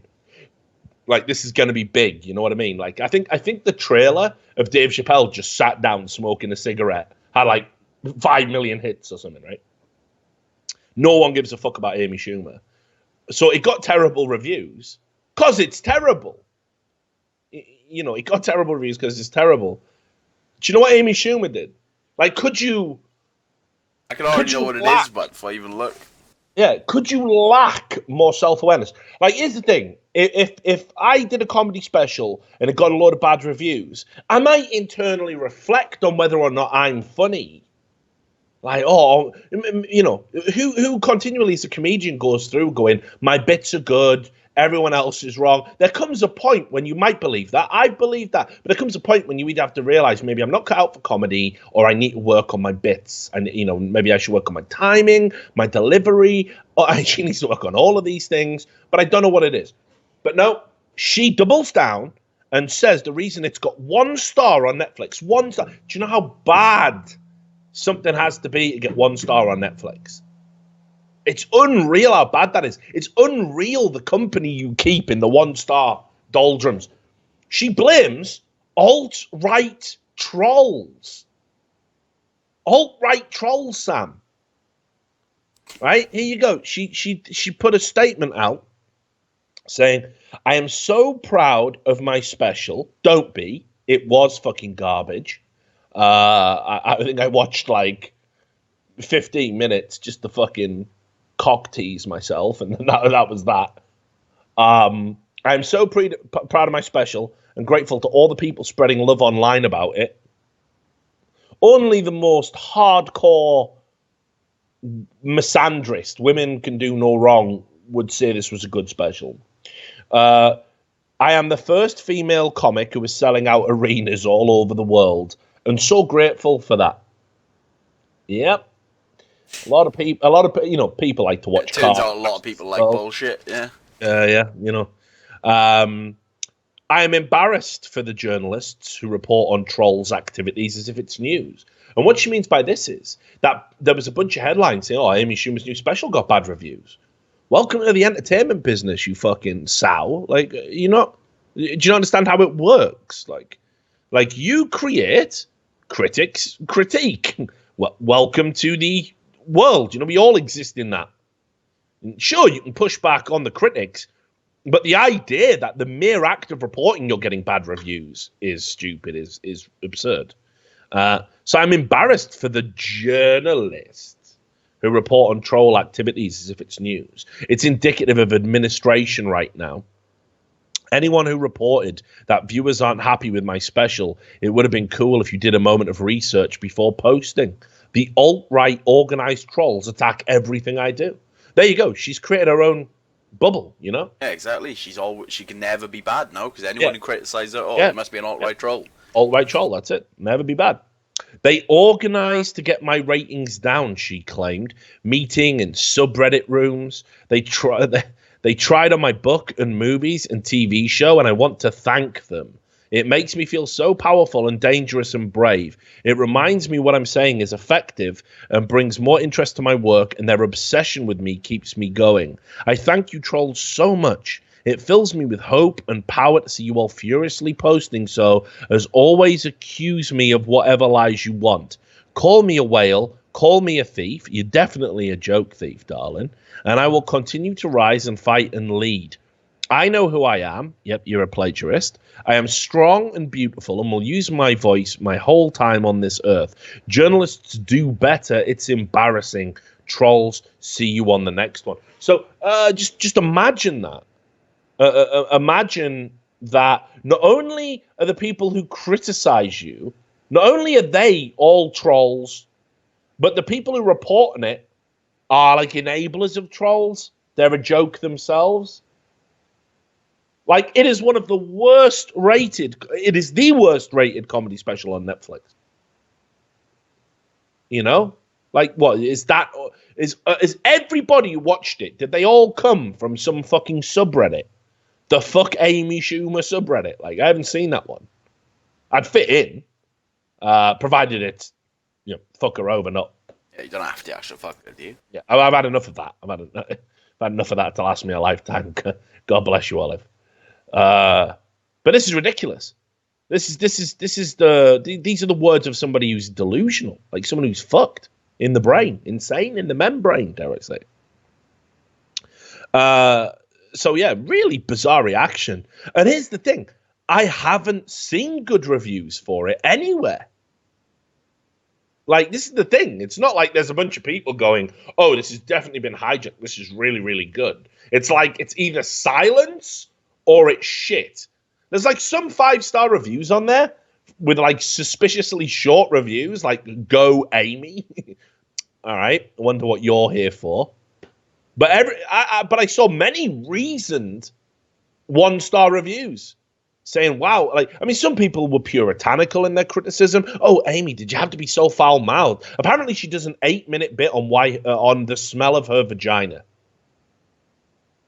You know, which definitely smelly vaginas, that can be funny. I think that can be funny. Definitely talk about that. And sometimes they do smell. You got to keep that shit in check. It's a balance. I'm all right with that. I'm not squeamish about that shit. That's just real life. 8 minutes though? Fuck me, you better be funny. And I know you're not. So this is a problem. So yeah, so she blamed alt-right trolls. Now here's the interesting part. Coincidentally, at the same time Amy Schumer goes public saying alt-right trolls are hijacking the Netflix rating system, Netflix decide to change the rating system. Oh my me. What could have brought this on, Sam? You can see the report in The Independent because, obviously, let's take a look and see what the liberal media so retarded though. Why have I got to be fucking influenced now? Like, I use the star rating because it's good. Sometimes a film just isn't good or bad. Sometimes it's very good. You know what I mean? Why have I got to go with thumbs? This is retarded. Yeah, but this is what I mean. It actually, look, we'll get into that. You can give me your breakdown in a minute of why this is worse, and I'm sure we're going to agree on it. But it says here, like, look, and The Independent immediately frames it like you're getting something better. Like, they can't even just be non-biased in this. Like, this is not an important battlefield. But because somebody threw the words alt-right out there, The Independent have to say, have you spent a little too much time agonizing over whether to give that latest Netflix original series 4 stars or 3 stars? No, I haven't actually. No, I haven't, darling.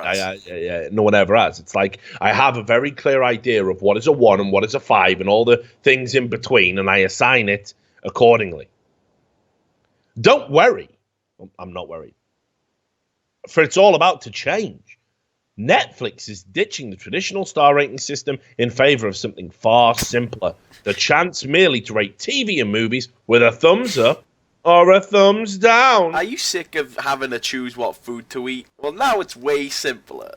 Humans only have 2 meals. Thumbs up or thumbs down. Hold a thumbs up to have someone fart food into your open mouth, and have a thumbs down for someone to piss in your eyes. Like, what? I don't understand where they're going with this. Like, I don't understand what they're trying to say. That, you see, art, it's very hard to, like, objectively quantify what is better than something else. Like, with something as unfunny as Amy Schumer as compared to something as funny as Dave Chappelle, it gets easier because the contrast is so extreme. Once things start coming closer together in the middle, it's very difficult. And, sometimes, is it a 3? Is it a 3.25? Is it a 3.5? There's a gradient system that helps you. Good, bad. How is that a better system? How is that a better system? That's like how primitive fucking man, right? Well, I stuck my dick in that. Bad. It was a bee's nest. You know what I mean? We're better than that now. We're better than good, Dry bad. mouth. 3 stars. Dry mouth. Yeah. Dry mouth. No stars. Not acceptable. It's better than no blowjob at all. Yeah, exactly. 2 stars. All right, 1 star. 1. No, you can only give 1, no, can you? That's the lowest. All right, well, yeah, okay, 2. 1.5. All right, not bad. Yeah, marginally better than no blowjob. But only because it excites me in my brain. The sensations, yes, it's worse. But the thought that it could lead to a good blowjob gives it that extra 0.5 star. So how did the Netflix vice president explain it? They said, we made ratings less important because the implicit signal of your behavior is more important. Do it. The microphone's on the TV, but they can just hear what you want to watch. Yeah. Now. Sorry. Yeah. What? And what they even said in the kind of statement they put out was that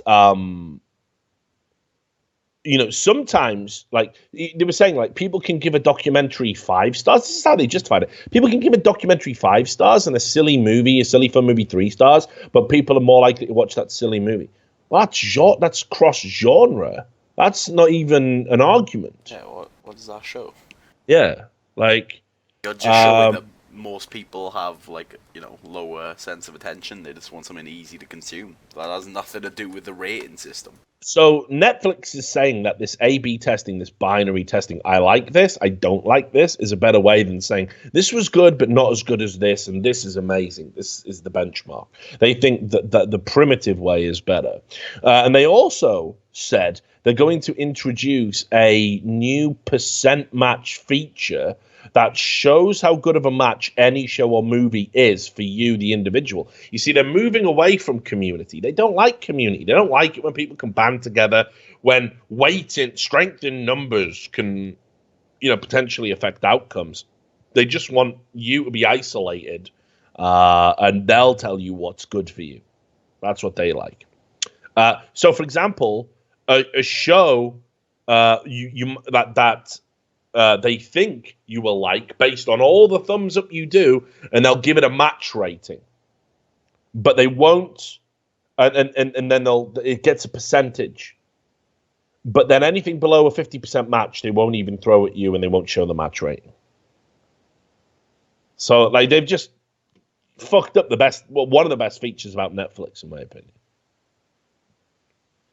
So there you have it.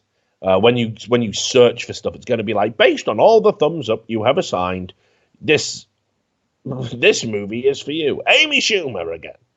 That's what they're doing. They're repackaging Amy Schumer. That's that. So how far have we been in this fucking show anyway? I feel we've gone all around the houses on this one. About hour 40 minutes. All right, good. 20 minutes of solid gold at the end. Where are we going to go? Okay. Fake news stuff's a bit heavy. Let's go to... Yeah, let's just have a laugh at liberals for a bit. It's always good. This is on the Daily Wire. That's Ben Shapiro's website. This one, not satire. You know, colleges are just ridiculous now. The American college and this safe space stuff. Well, this is a university is holding nap-ins so students can dream of diversity. Right? I like what it says, not satire. Yeah, it's actually happening. And there's a photo there you can see of these, you know, floppy-haired hipster losers just having a dream about diversity. So yeah, this is a Southern Illinois university as well, and this is going to heal the great rift in America. Apparently, it's holding nap-ins at the library where students can dream of diversity as part of a 3-week Dreaming Diversity art installation, which kicked off. Well, this will be, what day was this? Well, anyway, you're probably going to miss it, guys, if you want to get along to it. The napping venture is part of the school's planned events for Women's History Month. I mean, I don't know what women's history has to do with guys sleeping in a library. I'm sure you'll tell me all about that. The student coordinator, Marissa Amposter, is facilitating 4 sessions in March where students will be given the opportunity for nap for 2 hours during the library's operating hours. The nap sessions will internally generate student dreams of diversity. The nap-ins are part of the internal journey to diversity, she added. All dreams start while sleeping. I mean, no, they don't, though. Apart from like, if you have a dream that you dream to be something, it's a different thing, is it? It didn't start in my head. It didn't start asleep. So there you have it. So we're now sleeping our way to diversity. You too, by being a lazy, indolent, liberal cook, can actually contribute. All you have to do is go to the library and have a snooze, mate. There you go. Huffington Post, of course, went back to its usual race-baiting trash. This is amazing. Just look at the headline for this one. Oh, young Sam. Sometimes I feel bad, mate. But here it is. An open letter to the well-meaning white boys who approach me online. You're cute, but you're probably racist. Reasonable. This is by Mindy Batteni. Yeah, absolutely reasonable. Dear well-meaning white boys who approach me online, you're cute, but you're probably racist. So here's the thing. I mean, where to begin with this? First of all, to be that much of a fucking shallow narcissist, you believe yourself to be so desirable that white men just, have to approach you. I mean, white guys are compelled to approach you, right? Like, and it's hard. No, it's read good. A couple of lines, and it's literally the most sucking myself off bullshit. No, seriously. This chick, if she had a dick, she definitely had the ribs removed. But also just like you're probably a racist because you're white. So I know this is tough to hear. You're one of the good ones after all. And being called a racist is way worse than being a victim of racism. And dating is hard. Believe me, I know. I'm a single, can't think why, overweight, overeducated. I'm not too sure about that. I'm not sure there is such a thing as overeducated. What does that mean? Well, I know too much. Nobody knows too much. Nobody. How Stephen Hawking wouldn't describe himself as why would that make you hard to date? Like, I know things. She's in other words, clever. I am a cunt. Yeah, I am a pretentious cunt, is what that's in other words, I'm a pretentious cunt. I'm a pretentious cunt living in New York City. I'm a pretentious cunt. So I know, and it must seem daunting to navigate the already complicated world of dating in the city without factoring in the influence of centuries of global oppression of black people. I'm glad it's global oppression of black people. I mean, because Africa's not a thing, right? I'm pretty sure there's some governments in Africa that have black people involved. I don't know. What do I know, right? On the way you interact with black girls online, I sometimes have to catch myself too. I would be lying if I said there weren't times I was checking out a guy and had to stop and ask myself, wait, is he actually cute or just white with a visible jawline? So she's down for the whiteness. She's got the fever. And this is projection.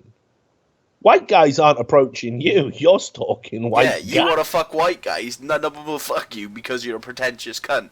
So you're just like, I didn't want any of you anyway. You're all racist. Right? But check this. We all have internalized prejudices to overcome. I mean, you're not a prejudice. You're saying that you want to fuck white dudes. So that's like a bias. It's not a prejudice. You probably think you've already overcome them since you want to date me.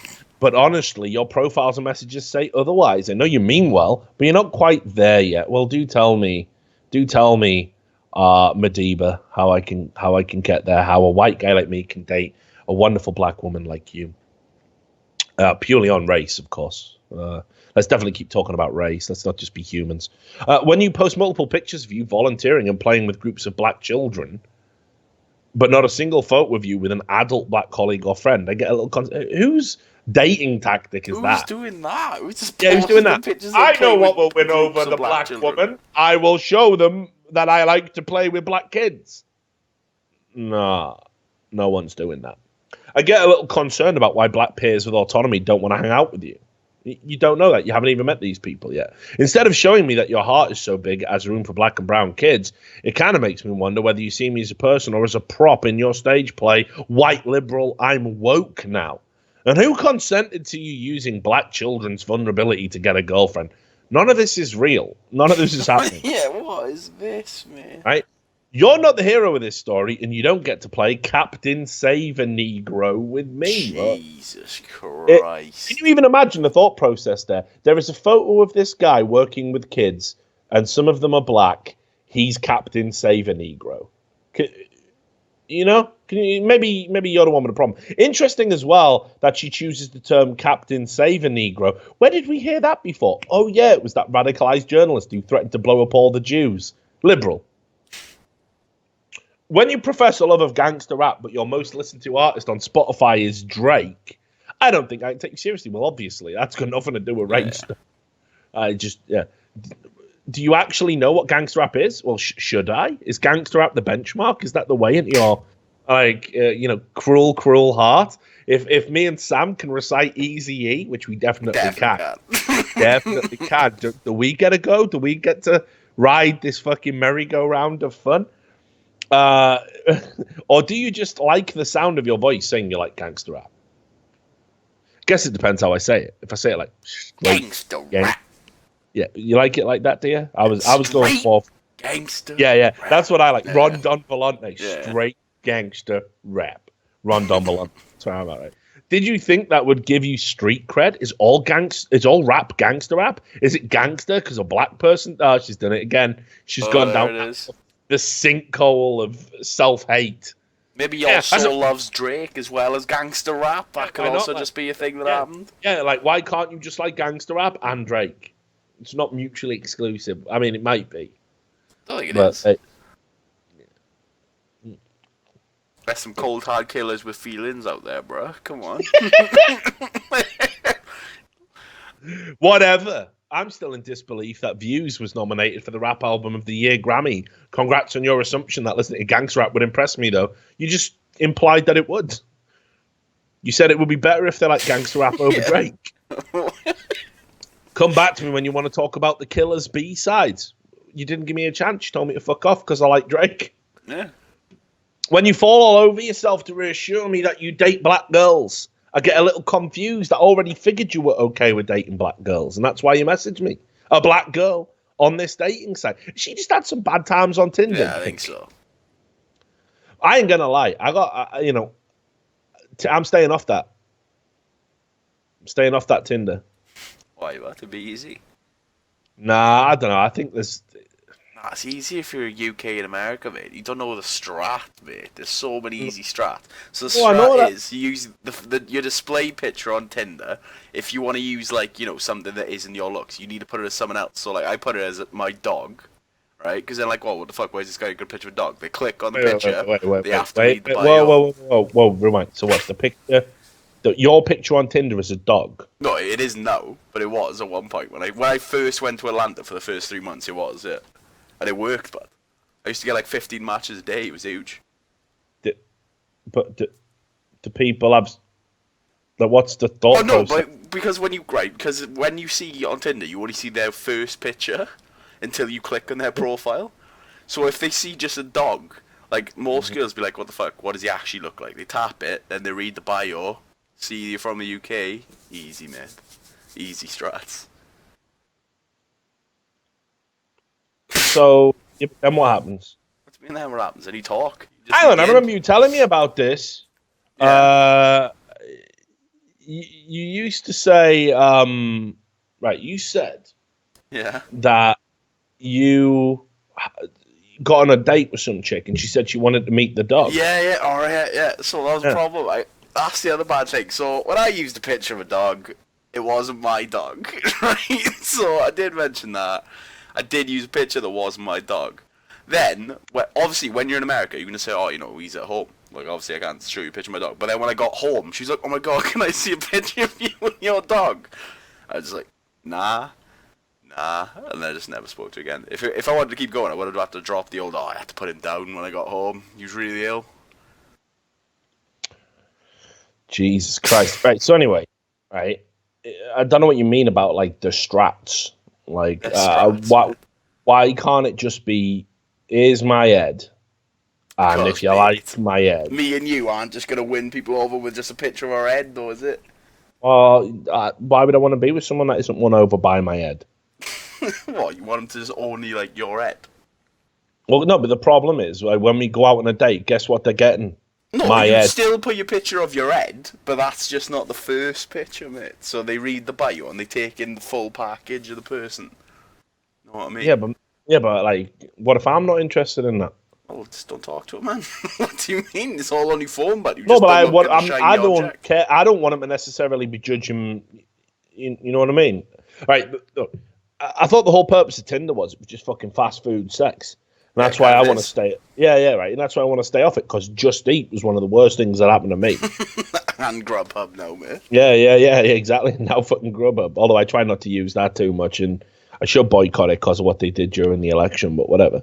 Point is, it's fucking fast food. Anything's bad. Fast food's bad enough. Fast food sex. You're gonna get that is how it works. It isn't bad because it's fast, mate. It's bad because of what's in it. So fast sex doesn't mean it's bad unless it's the now old you're coming around. around. Now you're coming around. Now you're coming around.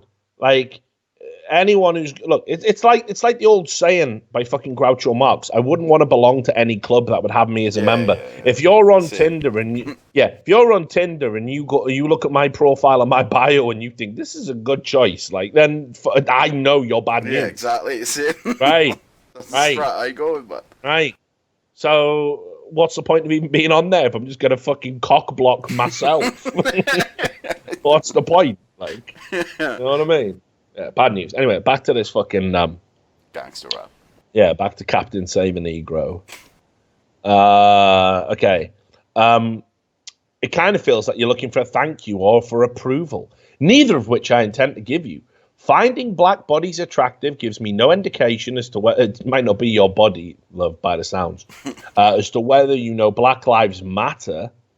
Well, do I have to? Do I have to get on board with that just to fucking go on a date?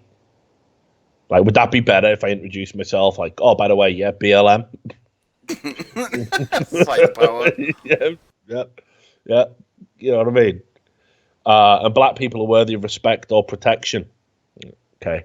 Just ask Daniel Holtzclaw, Strom Thurmond, Thomas Jefferson, or your grandpa. What if my grandpa was a hardcore racist? Yeah, as most people in the UK's are. The good old generation.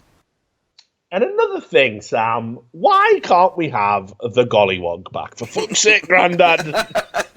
It's fucking racist, for fuck's sake. I'm not coming over anymore. No, it was just a dance show back in my... No, it wasn't. No, Dad. It was good. No, listen. Stop this. I've got black friends, you fucking crazy old lunatic. When you tell me you've never dated a black girl, I definitely start to get nervous. First of all, it's bizarre to me that you've gone all 25, 35. So you're 35, aren't you, darling? You've gone all 25 to 35 years of your life without ever dating a black girl. Why? What if you lived in Japan? Now what? You know, do I have to seek one out so I can get that notch? Is that better? And second of all, what is this? An exploratory mission? I don't want to be a notch in your bedpost, or worse, be the one to tuck you in at night and read you Beginner's Guide to Black People, Girls Edition. Carl, mate, that's a book. I'm going to Google that. Let me see if that's a thing. Like, no, let me just say, like, you never know, mate. Let's have a Google. I'm having a Goog. Right, Beginner's Guide. Girls Edition. Okay, the first book is Black Roots, A Beginner's Guide to Tracing the African American Family Tree. Sound. Don't know if I'd want that as a. And the next one is A Beginner's Guide to Loving Black Coffee. And then Huffington Post is that one. Yeah, and it's just that article again. So I don't think the book. There's one that's close though, mate. One below that, A Beginner's Guide to Becoming an Ally to the Black Community. We should get that. We should read that. Do you want to do an audiobook version? It's just an article, mate. So we could just read the article. The thing is, like, it's really simple. It's really simple to be an ally to anyone.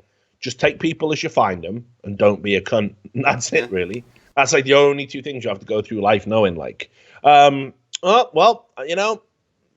this person. Even the people that I mock and ridicule, like people that I say are like otherkin and stuff, and like gender fluid, I don't think it's real, but it wouldn't necessarily make me fucking hate you on first meeting. You might be cool and be gender fluid. You might be all right. You know, no, I'm not going to tell you what to, fucking do. I'm just going to say that I think what you're doing is stupid, but we don't have to talk about it all the time. We can talk about football when you're feeling like daddy, and we can talk about something else when you're feeling like mummy. It's all good. I've done it before. It was exhausting. I won't go back. It's exhausting reading them books that you made up. When you actually send me a good message, but on your profile you casually mention a strong preference for dating white girls, I do not trust you at all. What are you even doing messaging me? Do you have any respect for me at all? How low do I fall on your list of acceptable romantic partners? Please don't try to tell me it's not racist and it's just a preference, as if that somehow makes it immune to the racism virus. That line of thinking is lazy, and you would think a guy working on his post-grad... Oh, so this was a specific guy, wasn't it? This is a specific guy. So this is a clear triggering. Yeah, so a guy basically said, well, like, I prefer to date white girls, but, you're the one black girl who's going to pull me out of that trend. And you got mega triggered by that and called him a racist. Black girls come in literally all shapes. Not literally. You classic liberal problem. You're misusing the word literally. They don't literally come in all shapes, sizes, and colours. I mean, black girls do not literally come in all shapes, sizes, and colours. Black girls don't come in the colour white, for example. Unless they got that... or they got that... So that's the thing. They literally don't come in the shape of... Give me a funny shape, Sam. The letter T. That was pretty funny. I was going to say trapezoid. Would have worked. So if you categorically do not prefer us, all you're telling me is that you've been successfully indoctrinated into thinking blackness is undesirable. There's a word for that. It's a word for you too. Boring.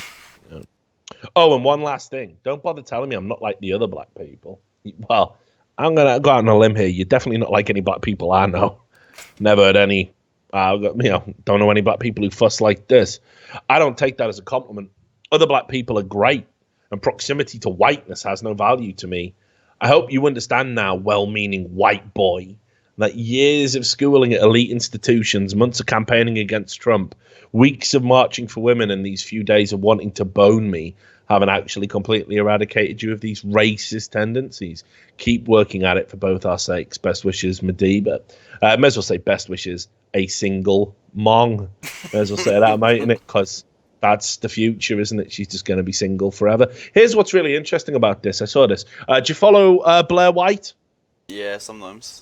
Not like religiously, but occasionally. I like Blair White. I'm always into people who are like hyper aware of what they are and they embrace what they are. And you don't have to like it, but they're comfortable and they're just, and they're not going to let you judge them. I like people with that moral fiber. I like people with that strength of character, As I said, this is somebody who has Make Trannies Great Again on their YouTube bio.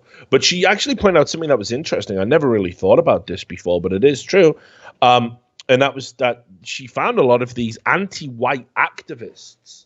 And when I say that, I don't mean pro-black. I mean anti-white, right? People who've said anti-white things have white boyfriends. And she linked to 3 notable examples.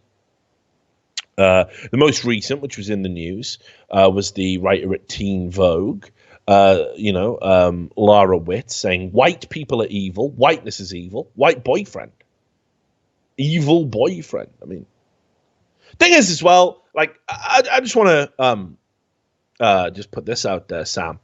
Let's say you were dating a young, attractive, successful black female journalist, and every day she's out there saying white people are scum. Like, is there a conversation to be had there? Maybe like do you call her in and say, look? Thing is there no questions to ask when these people are just saying all day how much they hate white people are scum, and then just go up and get straight hate fucked by their white boyfriends? Do you not see the mental breakdown going on here? Maybe they're not stable. Yeah, but this is interesting. I'd like to actually ask them, well, where does your partner fit into that? Because imagine, right, if I was like talking to you every day, fucking hate gays, Sam. I fucking hate them. I really do. They're a scourge. They're the devil. They're going straight to hell. They're, straight people have dominant genetics. That's why you're afraid of straight people. Right. And then, as soon as I finish that sentence, I turn around and I suck my boyfriend's cock. Just giving him that fucking swan neck right in front of you. You know what I mean? Like, would you say, Rich, do you think maybe you've got a fucking mental disorder?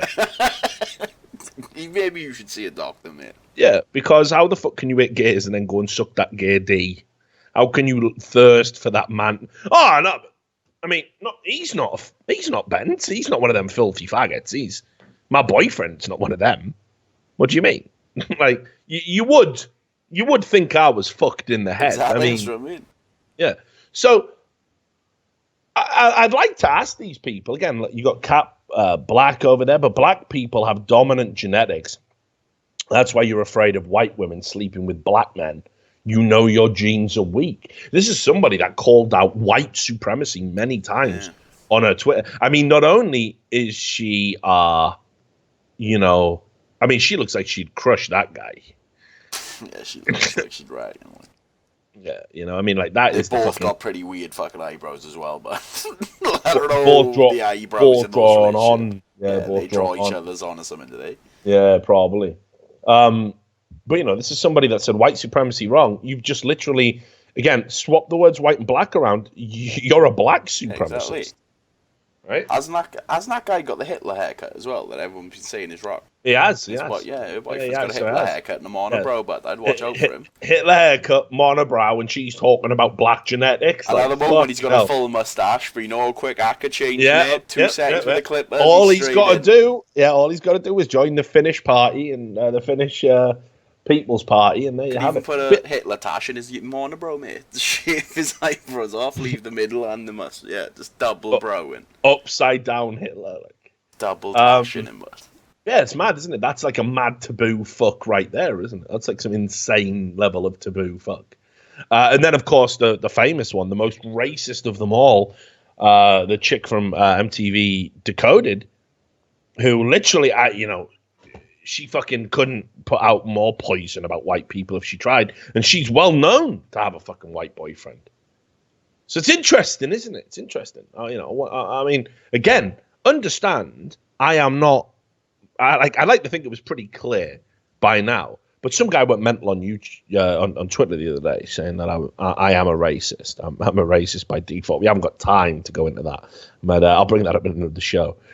I think we're going to start. I think from future reference, the shows that aren't interviews, we're going to start by just looking at here's a lunatic I met. Here's a lunatic I met this week. But I will repeat it. I don't hate anybody. I don't even hate you if your ideology's stupid. Like, I don't hate you if you're a Muslim. That would be absurd. I worked in a predominantly Muslim area. I used to work over in Sparkbrook in Birmingham. I used to work on the Birmingham City Council. had many Muslim friends, and co-workers. Lived very close to a mosque. Had Muslim neighbors, exclusively Muslim neighbors in my block of flats, which you've been to, so you can vouch for that, right? And at no point did I just we used to sign for each other's parcels. How are you doing? Very cordial, as good as neighbors get these days. The idea that I will inherently dislike somebody, even for ideologies they can pick and choose, is ridiculous, because I don't. I shouldn't have to explain that. But if you're a cunt, I will be prejudiced against you. Yes, I will. If you're an idiot or just needlessly aggressive type of person, then yeah, sure. If you're telling me I should be walking around with a fucking leprosy bell and apologizing because he just so happened to be born white, yeah, I don't think we're going to get along particularly too well. I'd like to think that doesn't make me the racist. I just judge people individually as they are. And I respect everyone's right to be weird. And people say, what do you mean? Every time I drop that phrase, you're right to be weird, they say, what do you mean? What's weird about being this? Everybody's kind of weird in their own little way. Everyone's got their own unique spin on how they think about shit and how they operate, right? And you can have it all. I don't give a fuck. I ain't never judged anybody on anything other than how they were with me and how I thought, and whether or not I thought they were good human beings. And they come in all denominations. So it's ridiculous. But anyway, let's end. We'll wrap up the show. But there's got to be something funny here to end on, because I do like comedy, and that's been the prevailing thing through the show. Oh, here you go. Very top link, so you can get into this. While we're talking about the triggering, right? This is another university story. Carleton University comes under heavy criticism after gym scale removed. What this story is, Sam. Now, look, me and you are big guys. Me and you are heavy chaps. I don't know about you. Sometimes I think, shit, man. I wish I could go back to those days. Like if I could just rewind the last 40 pounds. And don't get me wrong, there was a lot of good times in that poundage, right? But still, I wish I could have the sin without the punishment, Don't we all, man?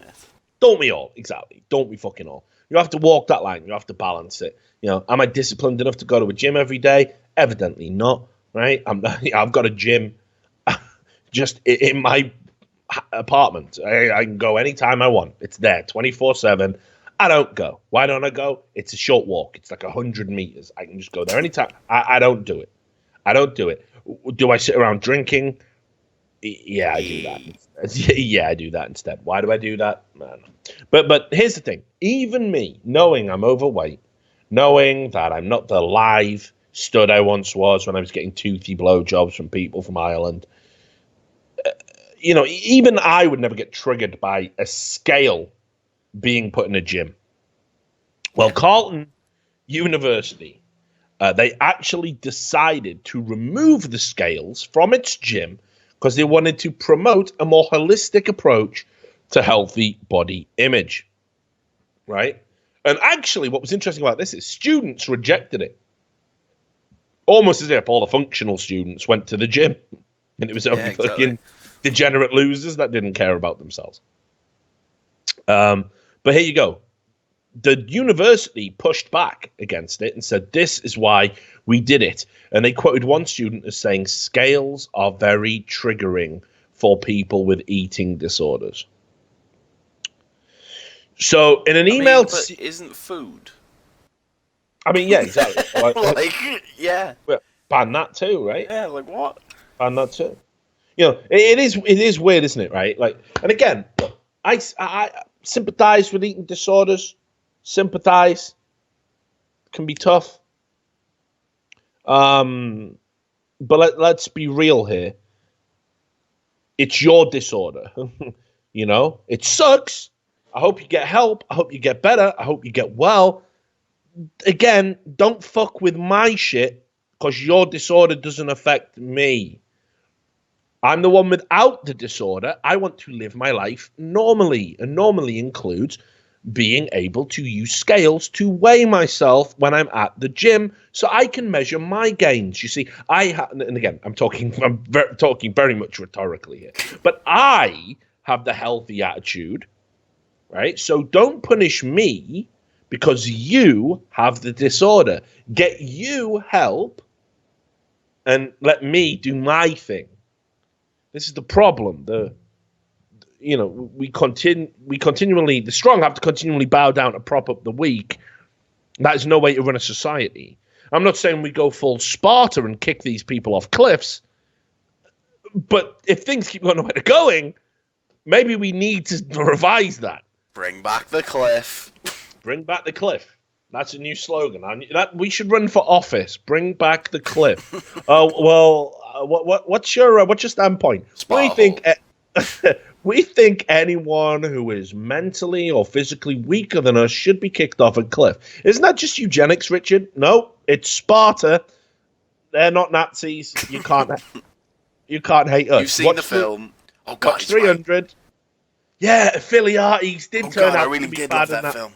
Yeah, right. Okay, so, but you know what I mean, right? Like, look, it's tragic. It's fucked up. You've got the disorder, but like, you're the one who can't look at scales without crying. I'm fine. I'll be in a room with scales all day long. I'll stand on scales all day long. I'm all right. Don't fuck up my shit, because your shit's fucked, you know? But here's the thing. Check this for an unfortunate statement. So in an email to CBC News, Bruce Marshall, manager of wellness programs at Carlton, said it was the Recreation and Athletics Department's decision to remove the scale, and it wasn't based on complaints, contradicting what they said earlier. Following 3 days of backlash from students, Marshall said, "We will weigh the pros and cons and may reconsider our decision." How triggering is that? How triggering is that if you've got an eating disorder? We're going to weigh the pros and cons. It's all over, isn't it? So there you go. Scales are too triggering. You can't have scales in a gym. And, you know, I got to say, based on the overwhelming backlash, and the students are good on you, the students at Carleton University, it's good to see there's still some sane people left on planet Earth. But it makes you wonder, doesn't it, about the person who goes to a gym, sees a scale and thinks, that has triggered me. I shall lodge a formal complaint and try and have all scales removed. You know, what next? Like, you go to a doctor's office, stethoscopes. You know, they must be. Where does it end? Like, a scale is appropriate to be in a gym. People are trying to lose weight. They want to weigh themselves to see how much weight they've lost. That's that. You know, or gain weight, obviously, as well, because muscle. I'm only thinking about it from the fat man's perspective. But yeah, utterly ridiculous. Oh, they did say, they did clarify as well how scales can be damaging to body image. It can be used as a tool to help measure certain aspects of fitness, but it does not provide a good overall indication of health. And here we have chosen to move away from focusing solely on body weight. If you need a number to focus on in regard to reaching certain fitness goals, we suggest using girth measurements. I got plenty of them. You can start by recording measurements in multiple areas, for example, your torso, hips, chest, legs, and arms. You would then revisit these measurements after a few weeks to keep tabs on your progress. You ever gone to the doctors, Sam, when you're having a medical or any procedure whatsoever? Did they ever take a girth measurement? No, man. They do weigh you, though. Right? They do weigh you, don't they? They weigh you immediately, and they say, right, for your height and all that, all things considered, you're about, 20 pounds, 40 pounds, however many pounds overweight, lose some fucking weight. And you just suck it up because it's a doctor. He's not saying it to hurt your feelings. He's saying it because he doesn't want you to be back fat and dying, He has to deal with it. Yeah, exactly. And clogging up essential services for people who aren't fat and dying. Fatness is inherently fucking selfish. I don't even mind saying that as a guy who's overweight and should be going out there now before my body fails and lose that weight. But I don't. But if somebody said, you're fat, You're a burden on the medical services. You're disgusting to look at. Yeah, all true. Fuck up. I chose beer. Like in America, it's not even as true though, really, right? That's why I moved out here. No one could say you're a drain on the health system. No, well, definitely not there. But I mean, what I meant was, I realized very quickly I was too lazy to lose the weight, and I thought, why don't I just go to a country where people are heavier? Yeah, just where everyone accepts it. Yeah. And then, fuck it up, Richard. You just barely anything on you. Unfortunately, though, I came too late. I should have come in the glorious 90s when everyone was a fucking land cow. Yeah. Unfortunately, people are pushing back now. I'm still kind of a bit porky out here, really. It's kind of sad. Gutted, Devo. Well, there's the show. That was the show. But it kind of felt overall, the tone-wise, it was a bit serious, apart from all that Amy Schumer stuff. Yeah, and the fucking mental breakdown at the start, mate. It wasn't all serious. That was pretty good. I like that. But yeah, probably it's a shit show. Any final thoughts? Sam, you follow them usually. Stop stealing jokes and don't do Snow Angels income. I'd try not to. So the good news is we got some more interesting guests lined up on the show. We're definitely going to be doing them. So guests will include Harmful Opinions. We've got that nailed down. That's going to happen soon, next day or two, hopefully. And what I thought would be interesting is, have you ever seen the streamer Donut Operator? The police guy. Yeah, he's a former SWAT officer. And he streams Counter-Strike. And what really piqued my interest with him was he started talking about like the Trump riots at Berkeley and stuff, and kind of breaking down what he felt, how things he felt could have been handled differently and stuff. I think he's going to be interesting. I think it's going to be a real good blend of like politics and gaming. And and usually I don't talk to policemen unless there's a lawyer in the room. So this could be good. So it could be terrible. If it's terrible, we'll just pretend it never happened. We'll just lock that away. So there you have it. That was the Richard Lewis Show. I hope you enjoyed the podcast. Me and Sam are going to go and do whatever we do in our spare time, getting on Newt and do some skeet. But until next time, we'll see you then. Make sure you take care.